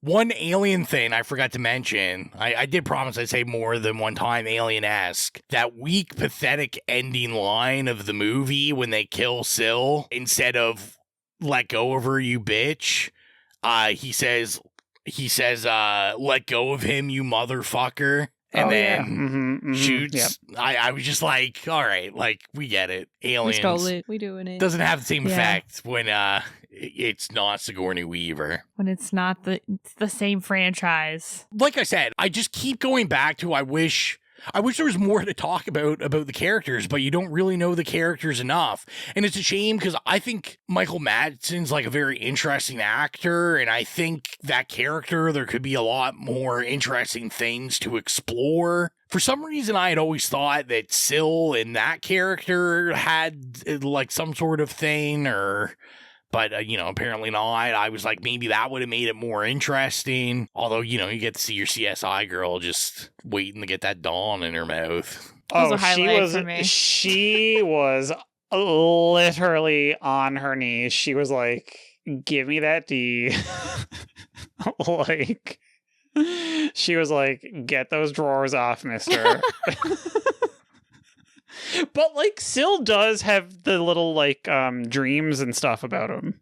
And the flashes, yeah. So I did want to talk about the dreams, because I thought this was cool, but a waste, like, because they don't really ever result to anything. I get, do anything with it, she's kind of dreaming about, like, her final form and stuff. But, we have the train, the kind of Syl alien train, which I read the studio refused to pay for. They wanted to cut out of the script. They were like, you don't need it. It doesn't make any sense, which guess what? It doesn't really. It has nothing to do with the movie. But it adds flair. It looks so pretty. And this is where I got like Cronenberg vibes. And H.R. Geiger put $100,000 of his own money up to do that train scene, and all I could think about, I'm like, $100,000 for literally like 4 seconds of this that like doesn't affect the story or anything. What a guy. They should have spent more. Yeah, more of that, please, and tie it into the story some more. Maybe what they could have done with the cast, now that I'm kind of thinking of it on the fly, like maybe this needed to be shaved a couple characters so it was less of a crew looking for her, so you could visit them. Because even someone like Ben Kingsley, I think, is like just criminally underused in this. He's kind of like the scientist government guy, kind of, but you never really get into it. He's killed pretty unceremoniously in the tunnel.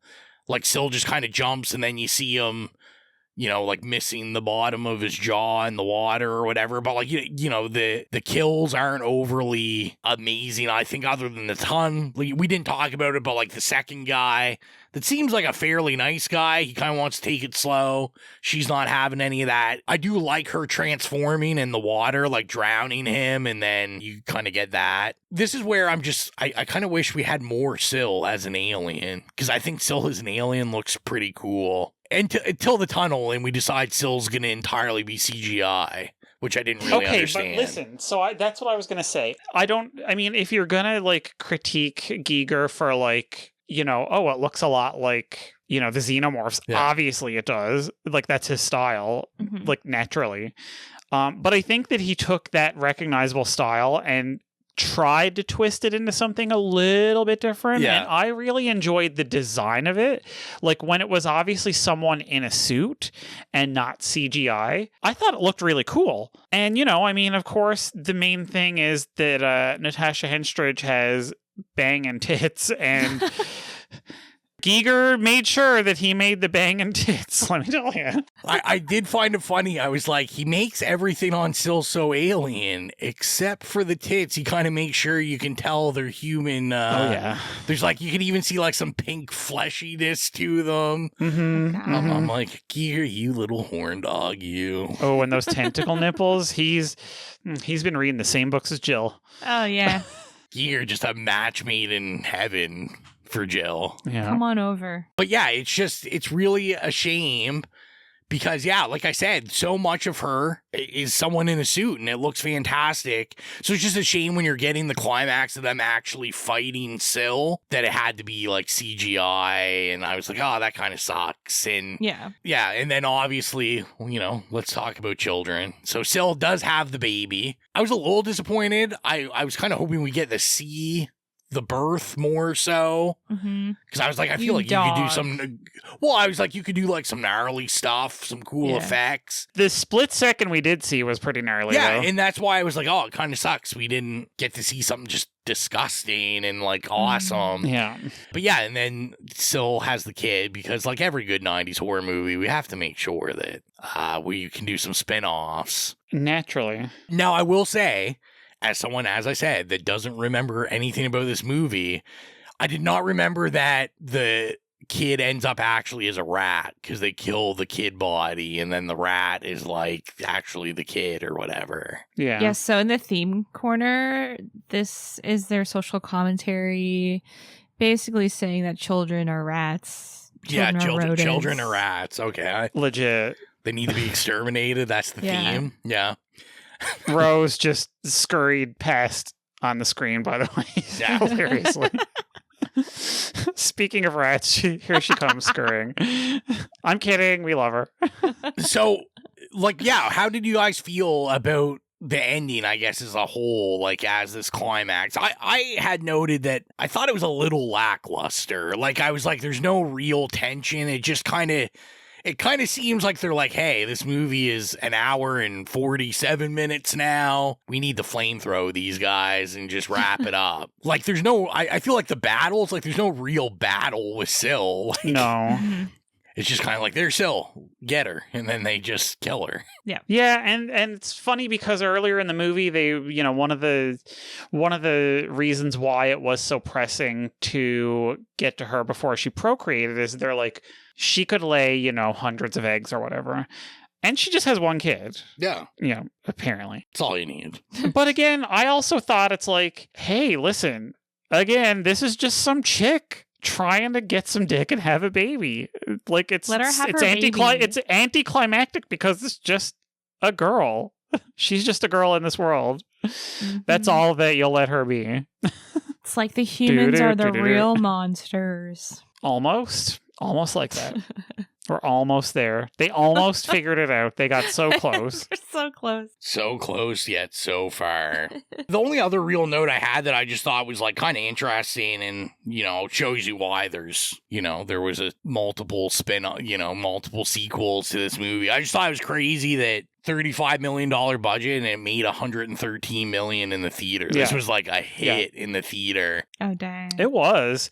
It's kind of like slept on now and forgotten, but like we were saying back in the day, everybody knew about it. It was a big renter. It made a lot of money. Like the cover was iconic. Even if you never knew it, you knew like some of the shots from it. And, you remember the commercial being on TV. And as we said earlier in the episode, right? A majority of that money probably made in Newfoundland, probably from Mike's dad in the theater, just revisiting. He probably, I gotta go grab some milk. I'll be right back. An hour and 48 minutes later. The store, the lineup, it was so big. It was so busy. Do you guys have any other notes about this, or no? I'm good. You guys get the land, the plane. I'm good now that you've slandered my family enough. I love this joke. So funny. So yeah, let's land the plane and get into rating this. So if you're new to the podcast, our rating system is nay, okay, yay, or slay. Mike, this was your pick. What would you rate 1995 Species? Okay, so here's the thing. Oh no. It's a deep lore movie for me, obviously. I watched it a lot as a kid and, it was very important to us for years. Like hometown pride, but home island pride. It's not actually our town, but whatever. Potato at this point. I mean, listen, it's not the best movie ever. And I admit that. I'm going to give it a light yay. I kind of like waffled back and forth. It's very much like it could go between a 2.5 and a 3-star for me. You're giving it that Newfoundland boost. Listen, it's real, okay? The Newfoundland boost is real. I do love all the actors in it. The music is great. The practical effects are wonderful. And I do really enjoy that it's like a combination like Frankenstein, Little Mermaid, crossed with aliens. And like there's something about that. I think that there's a lot of moments in this that are like just full of like whimsy and wonder, and you forget what type of movie you're watching, and it's actually really nice. And yeah, that whole like extended sequence after she breaks out, I think is fantastic. And like her buying the wedding dress and just looking so cool and cunty, the wedding dress with the like fanny pack full of like money and shit. Oh yeah. And like stolen credit cards. And I love it. I mean, obviously the CGI is not great and it does sort of drag sometimes. And, the plot could probably be better, but I don't know. It has a really special place in my heart for that mid-90s, like Rose said, kind of horror, sci-fi, action-y type of movie. I was just saying to someone the other day, they had never heard of it before, and I was like describing it, and I'm like, it's the type of movie that got frequently made in like the 90s and early 2000s, but never gets made now. Yeah. Like you're never going to see this, not even on like Netflix or something. Like this type of movie feels extinct. And so I watch it and I'm like, yeah, I'm definitely going to give it a yay, because it just sticks its finger in that spot in my brain and like gives it a little wiggle.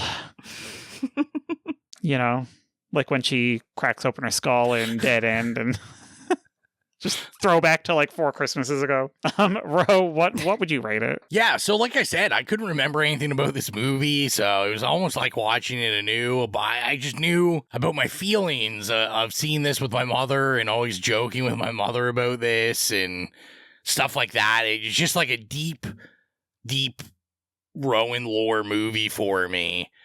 I'm going to say I landed on an okay. Watching it now, I think with more critical eyes, or just at the point I am in life now, I was like, as I said, I needed like 20 minutes shaved off this, maybe a little more killing, a little more, I don't want to say camp, but like a little more fun.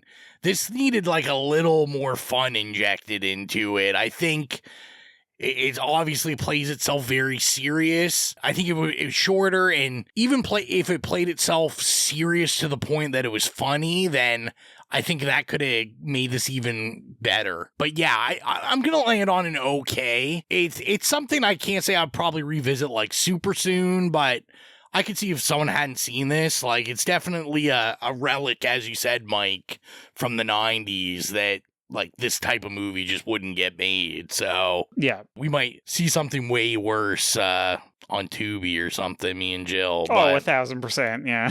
Yeah, so an okay for me. What about you, Jill? What do I love more than a female villain? What do I love more than a female villain creature with body horror elements? And what do I love more than a female villain creature with body horror elements that fucks and kills men? Like, just give it to me. That is all I want in a movie. So I think the concept of this is delicious, and I love that about it. I think we could have went a little further with the gore, because the gore that was there was amazing. I love the practical effects. I would have loved even more of that, and kind of like what Rowan said, like some more fun and camp, and just go balls to the wall with everything. But I love the moments that we spent with Syl. I love seeing her kind of grow and learn how to assimilate and survive. And like one of the moments we didn't talk about, but when she like takes that girl hostage and like ties her up and cuts off her finger, I was kind of entranced by that, because when they're having that dialogue and she's asking why she's doing it, and she's like, well, you would kill me anyway, you just don't know it yet, sort of thing. I was like, wow, I don't know, that was very powerful and effective, and I was really interested in her character arc. Then I just wish it kind of didn't fizzle out the way that it did. Like, I wanted more her, and I want to see more from her lens, because I feel like we're comparing this with Aliens. You kind of see the xenomorph as the enemy, and here you get to be inside the aliens' like lens and point of view and eyes. And I just kind of wanted to see more of that, and maybe less of the humans, I guess, or whatever we're spending our time on. So for me, I was teetering on an okay and a yay.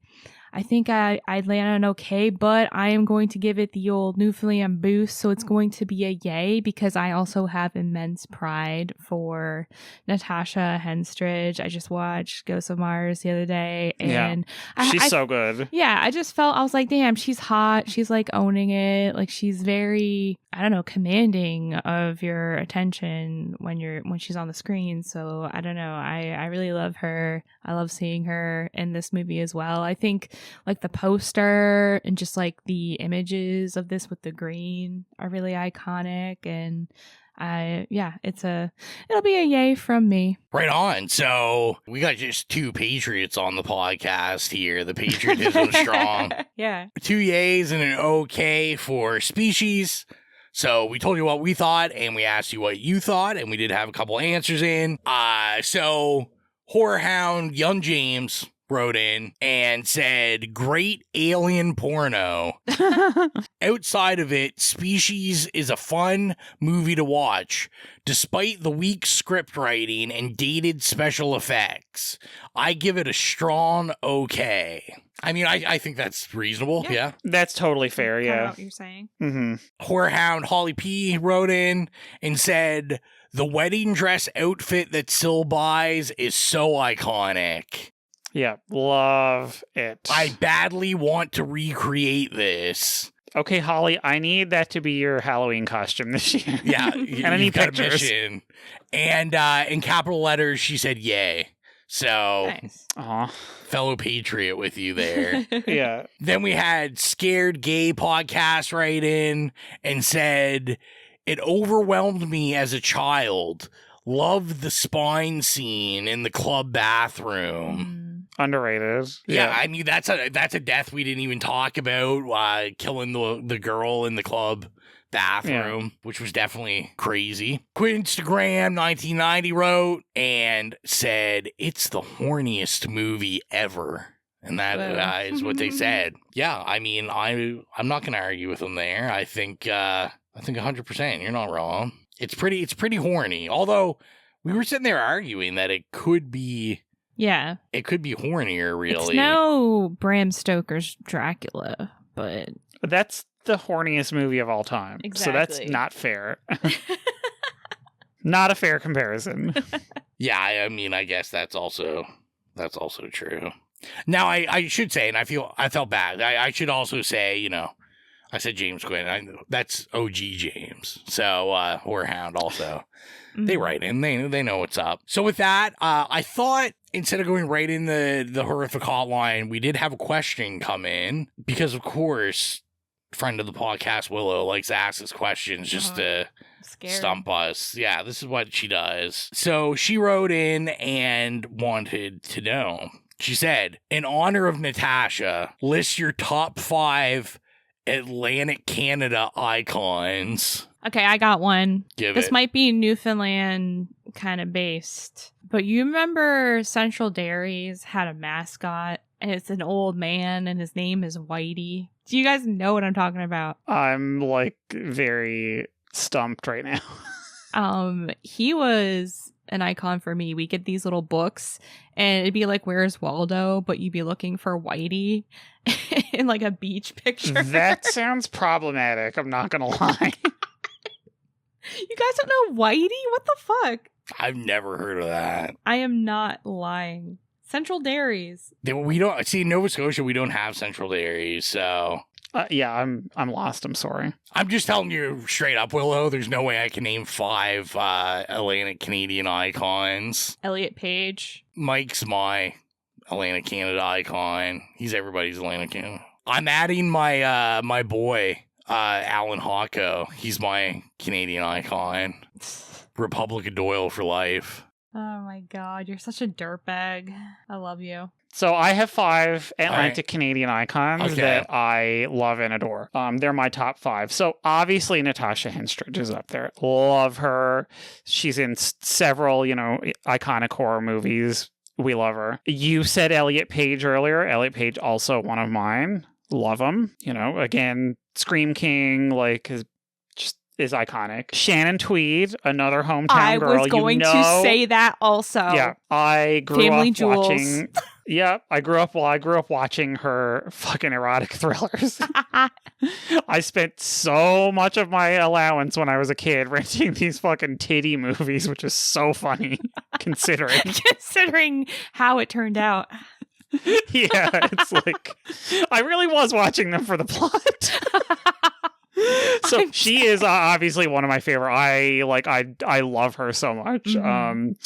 So another one is one of my favorite voice actresses of all time, Jennifer Hale, who is from Labrador. Okay. You know, she's in like Mass Effect and Overwatch and everything. Like she's holy shit. Literally, she's is it Jean Grey? She's in the new X-Men too.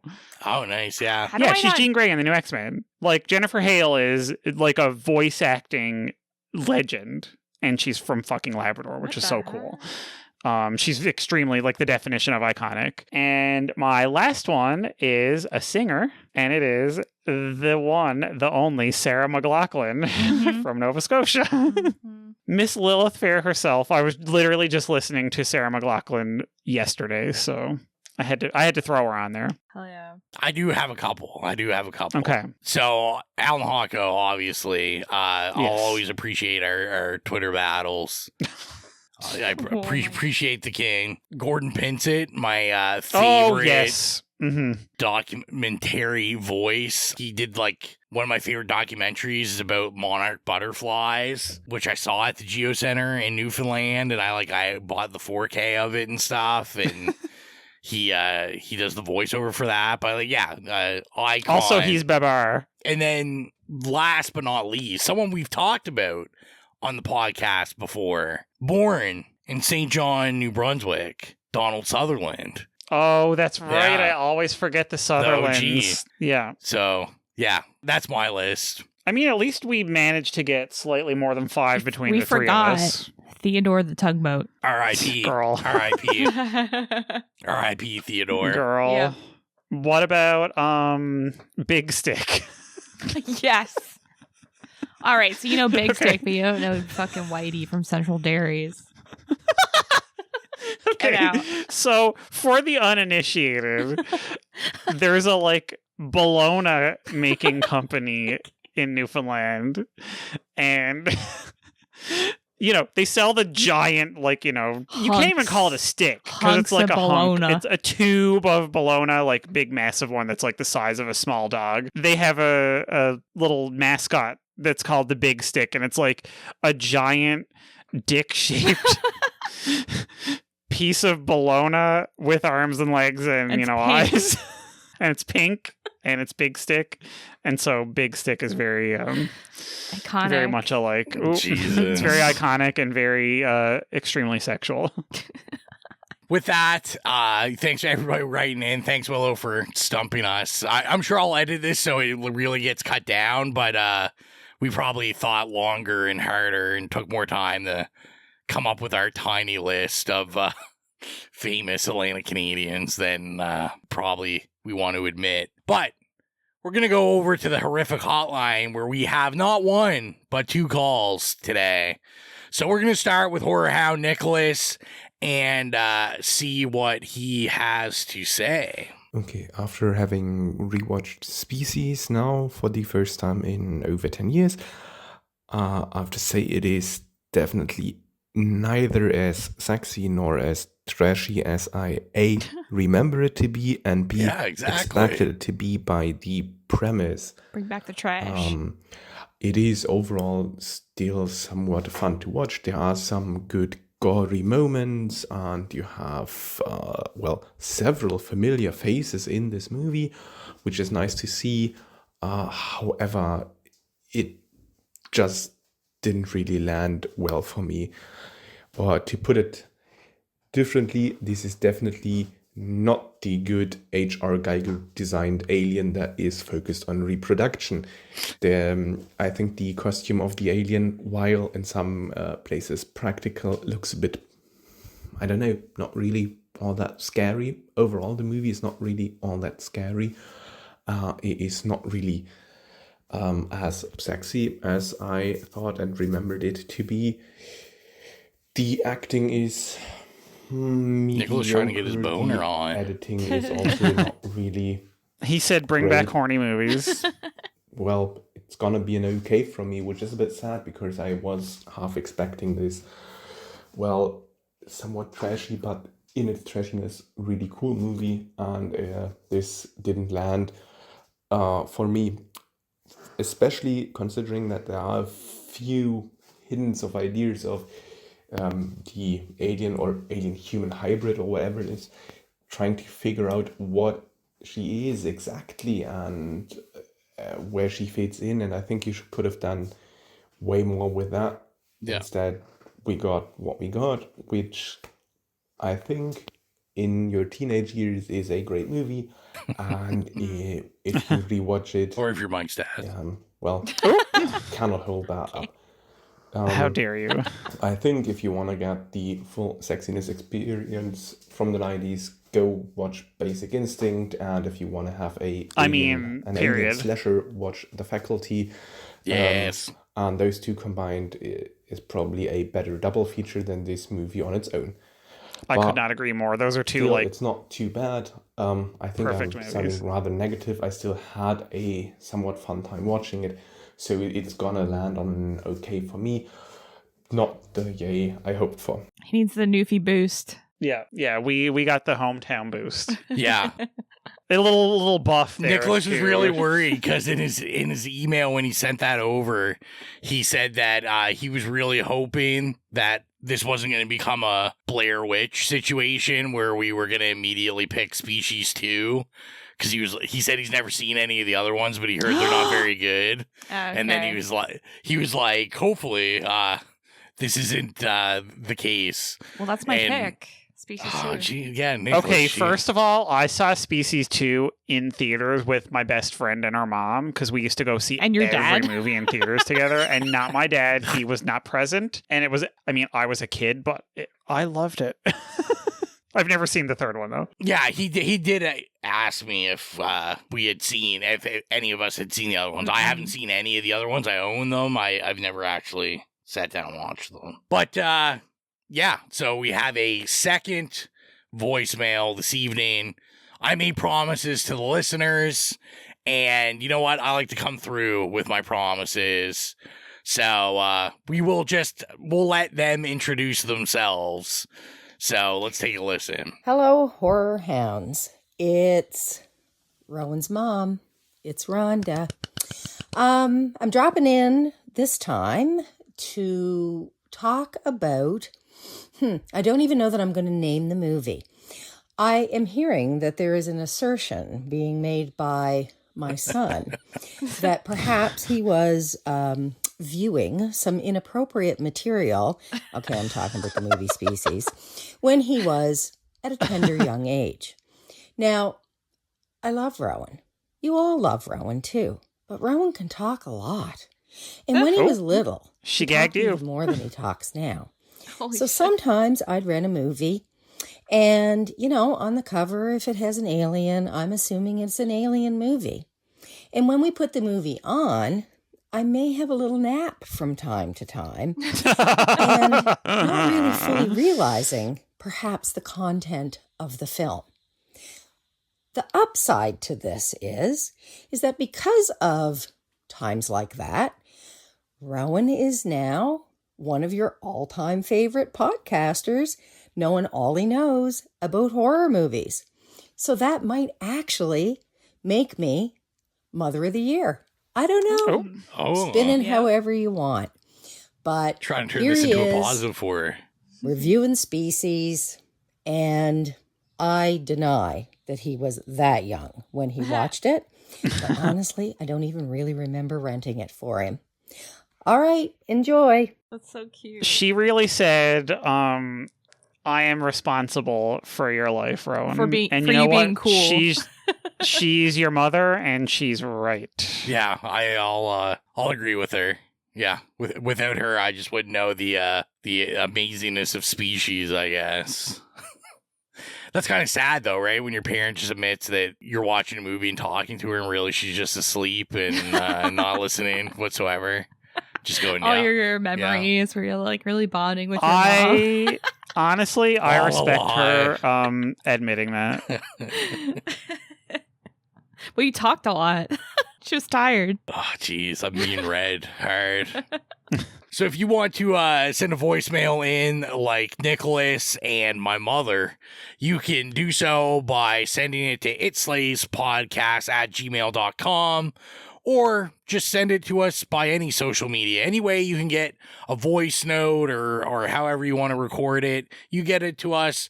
We'll make sure to play it. It doesn't even have to be about the movie we're talking about. You can ask a question, or maybe you're going through the back catalog and you're like, hey, I wonder, I'm going to listen to an episode of a Mike pick called Carrie. And, I'm going to ask him a question about Carrie.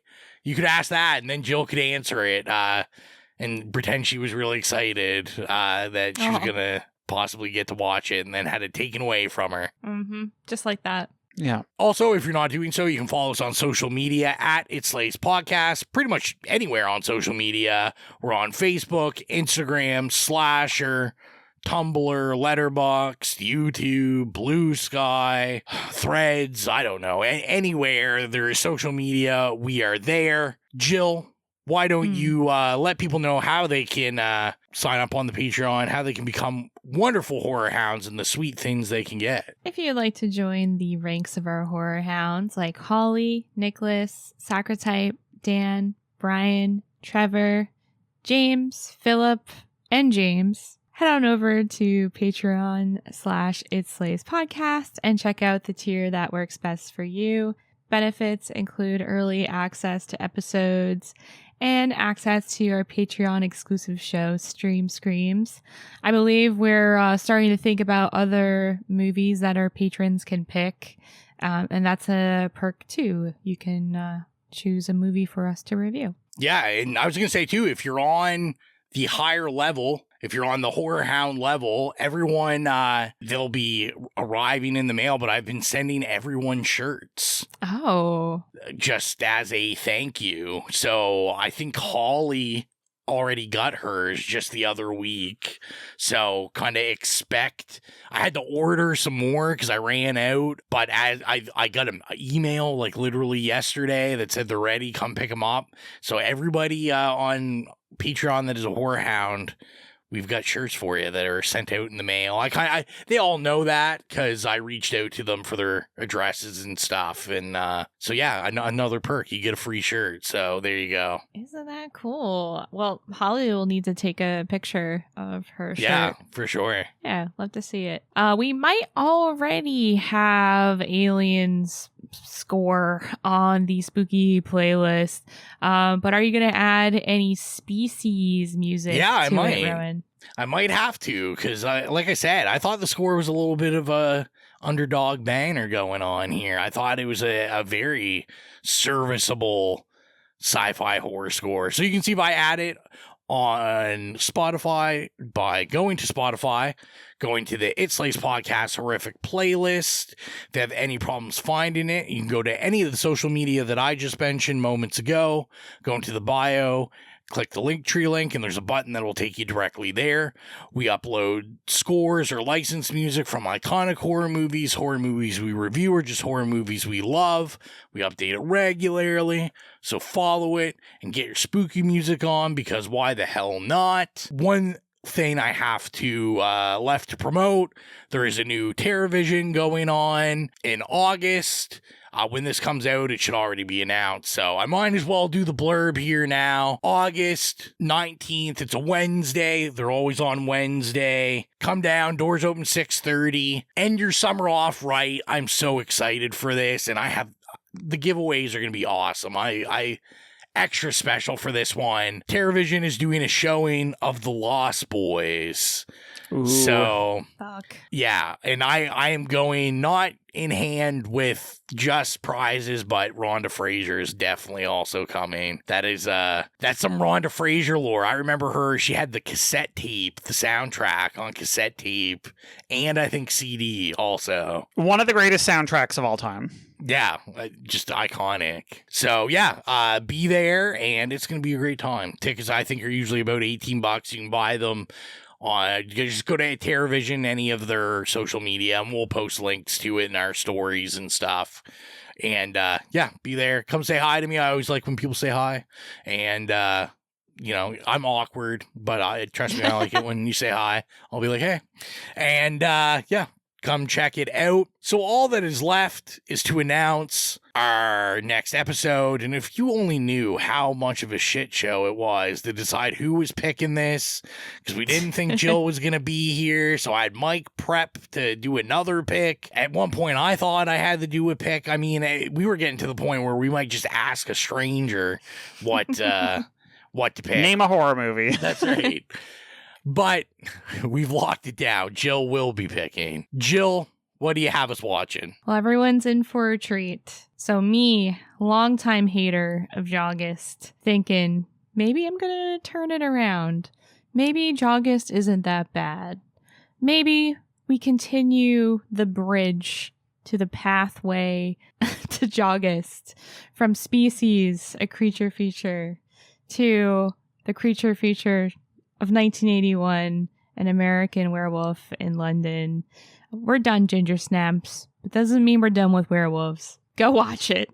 I will have to get Colton's professional opinion. Is it an appropriate bridge to Joggist? It's close enough. Close enough. It's the closest he's getting. So Colton better be happy with it. Yeah. Take it. Yeah. So get your eyeballs on An American Werewolf in London. Am I a little sad it's not the one in Paris? Maybe a little I more love there. Paris. But you got to do London and first. not just the Eiffel Tower. Oh. We'll get there. So as always, thank you for all the support. I'm your humble host, Rowan. Thanks, it's Mike. Bye, it's Jill. See you later.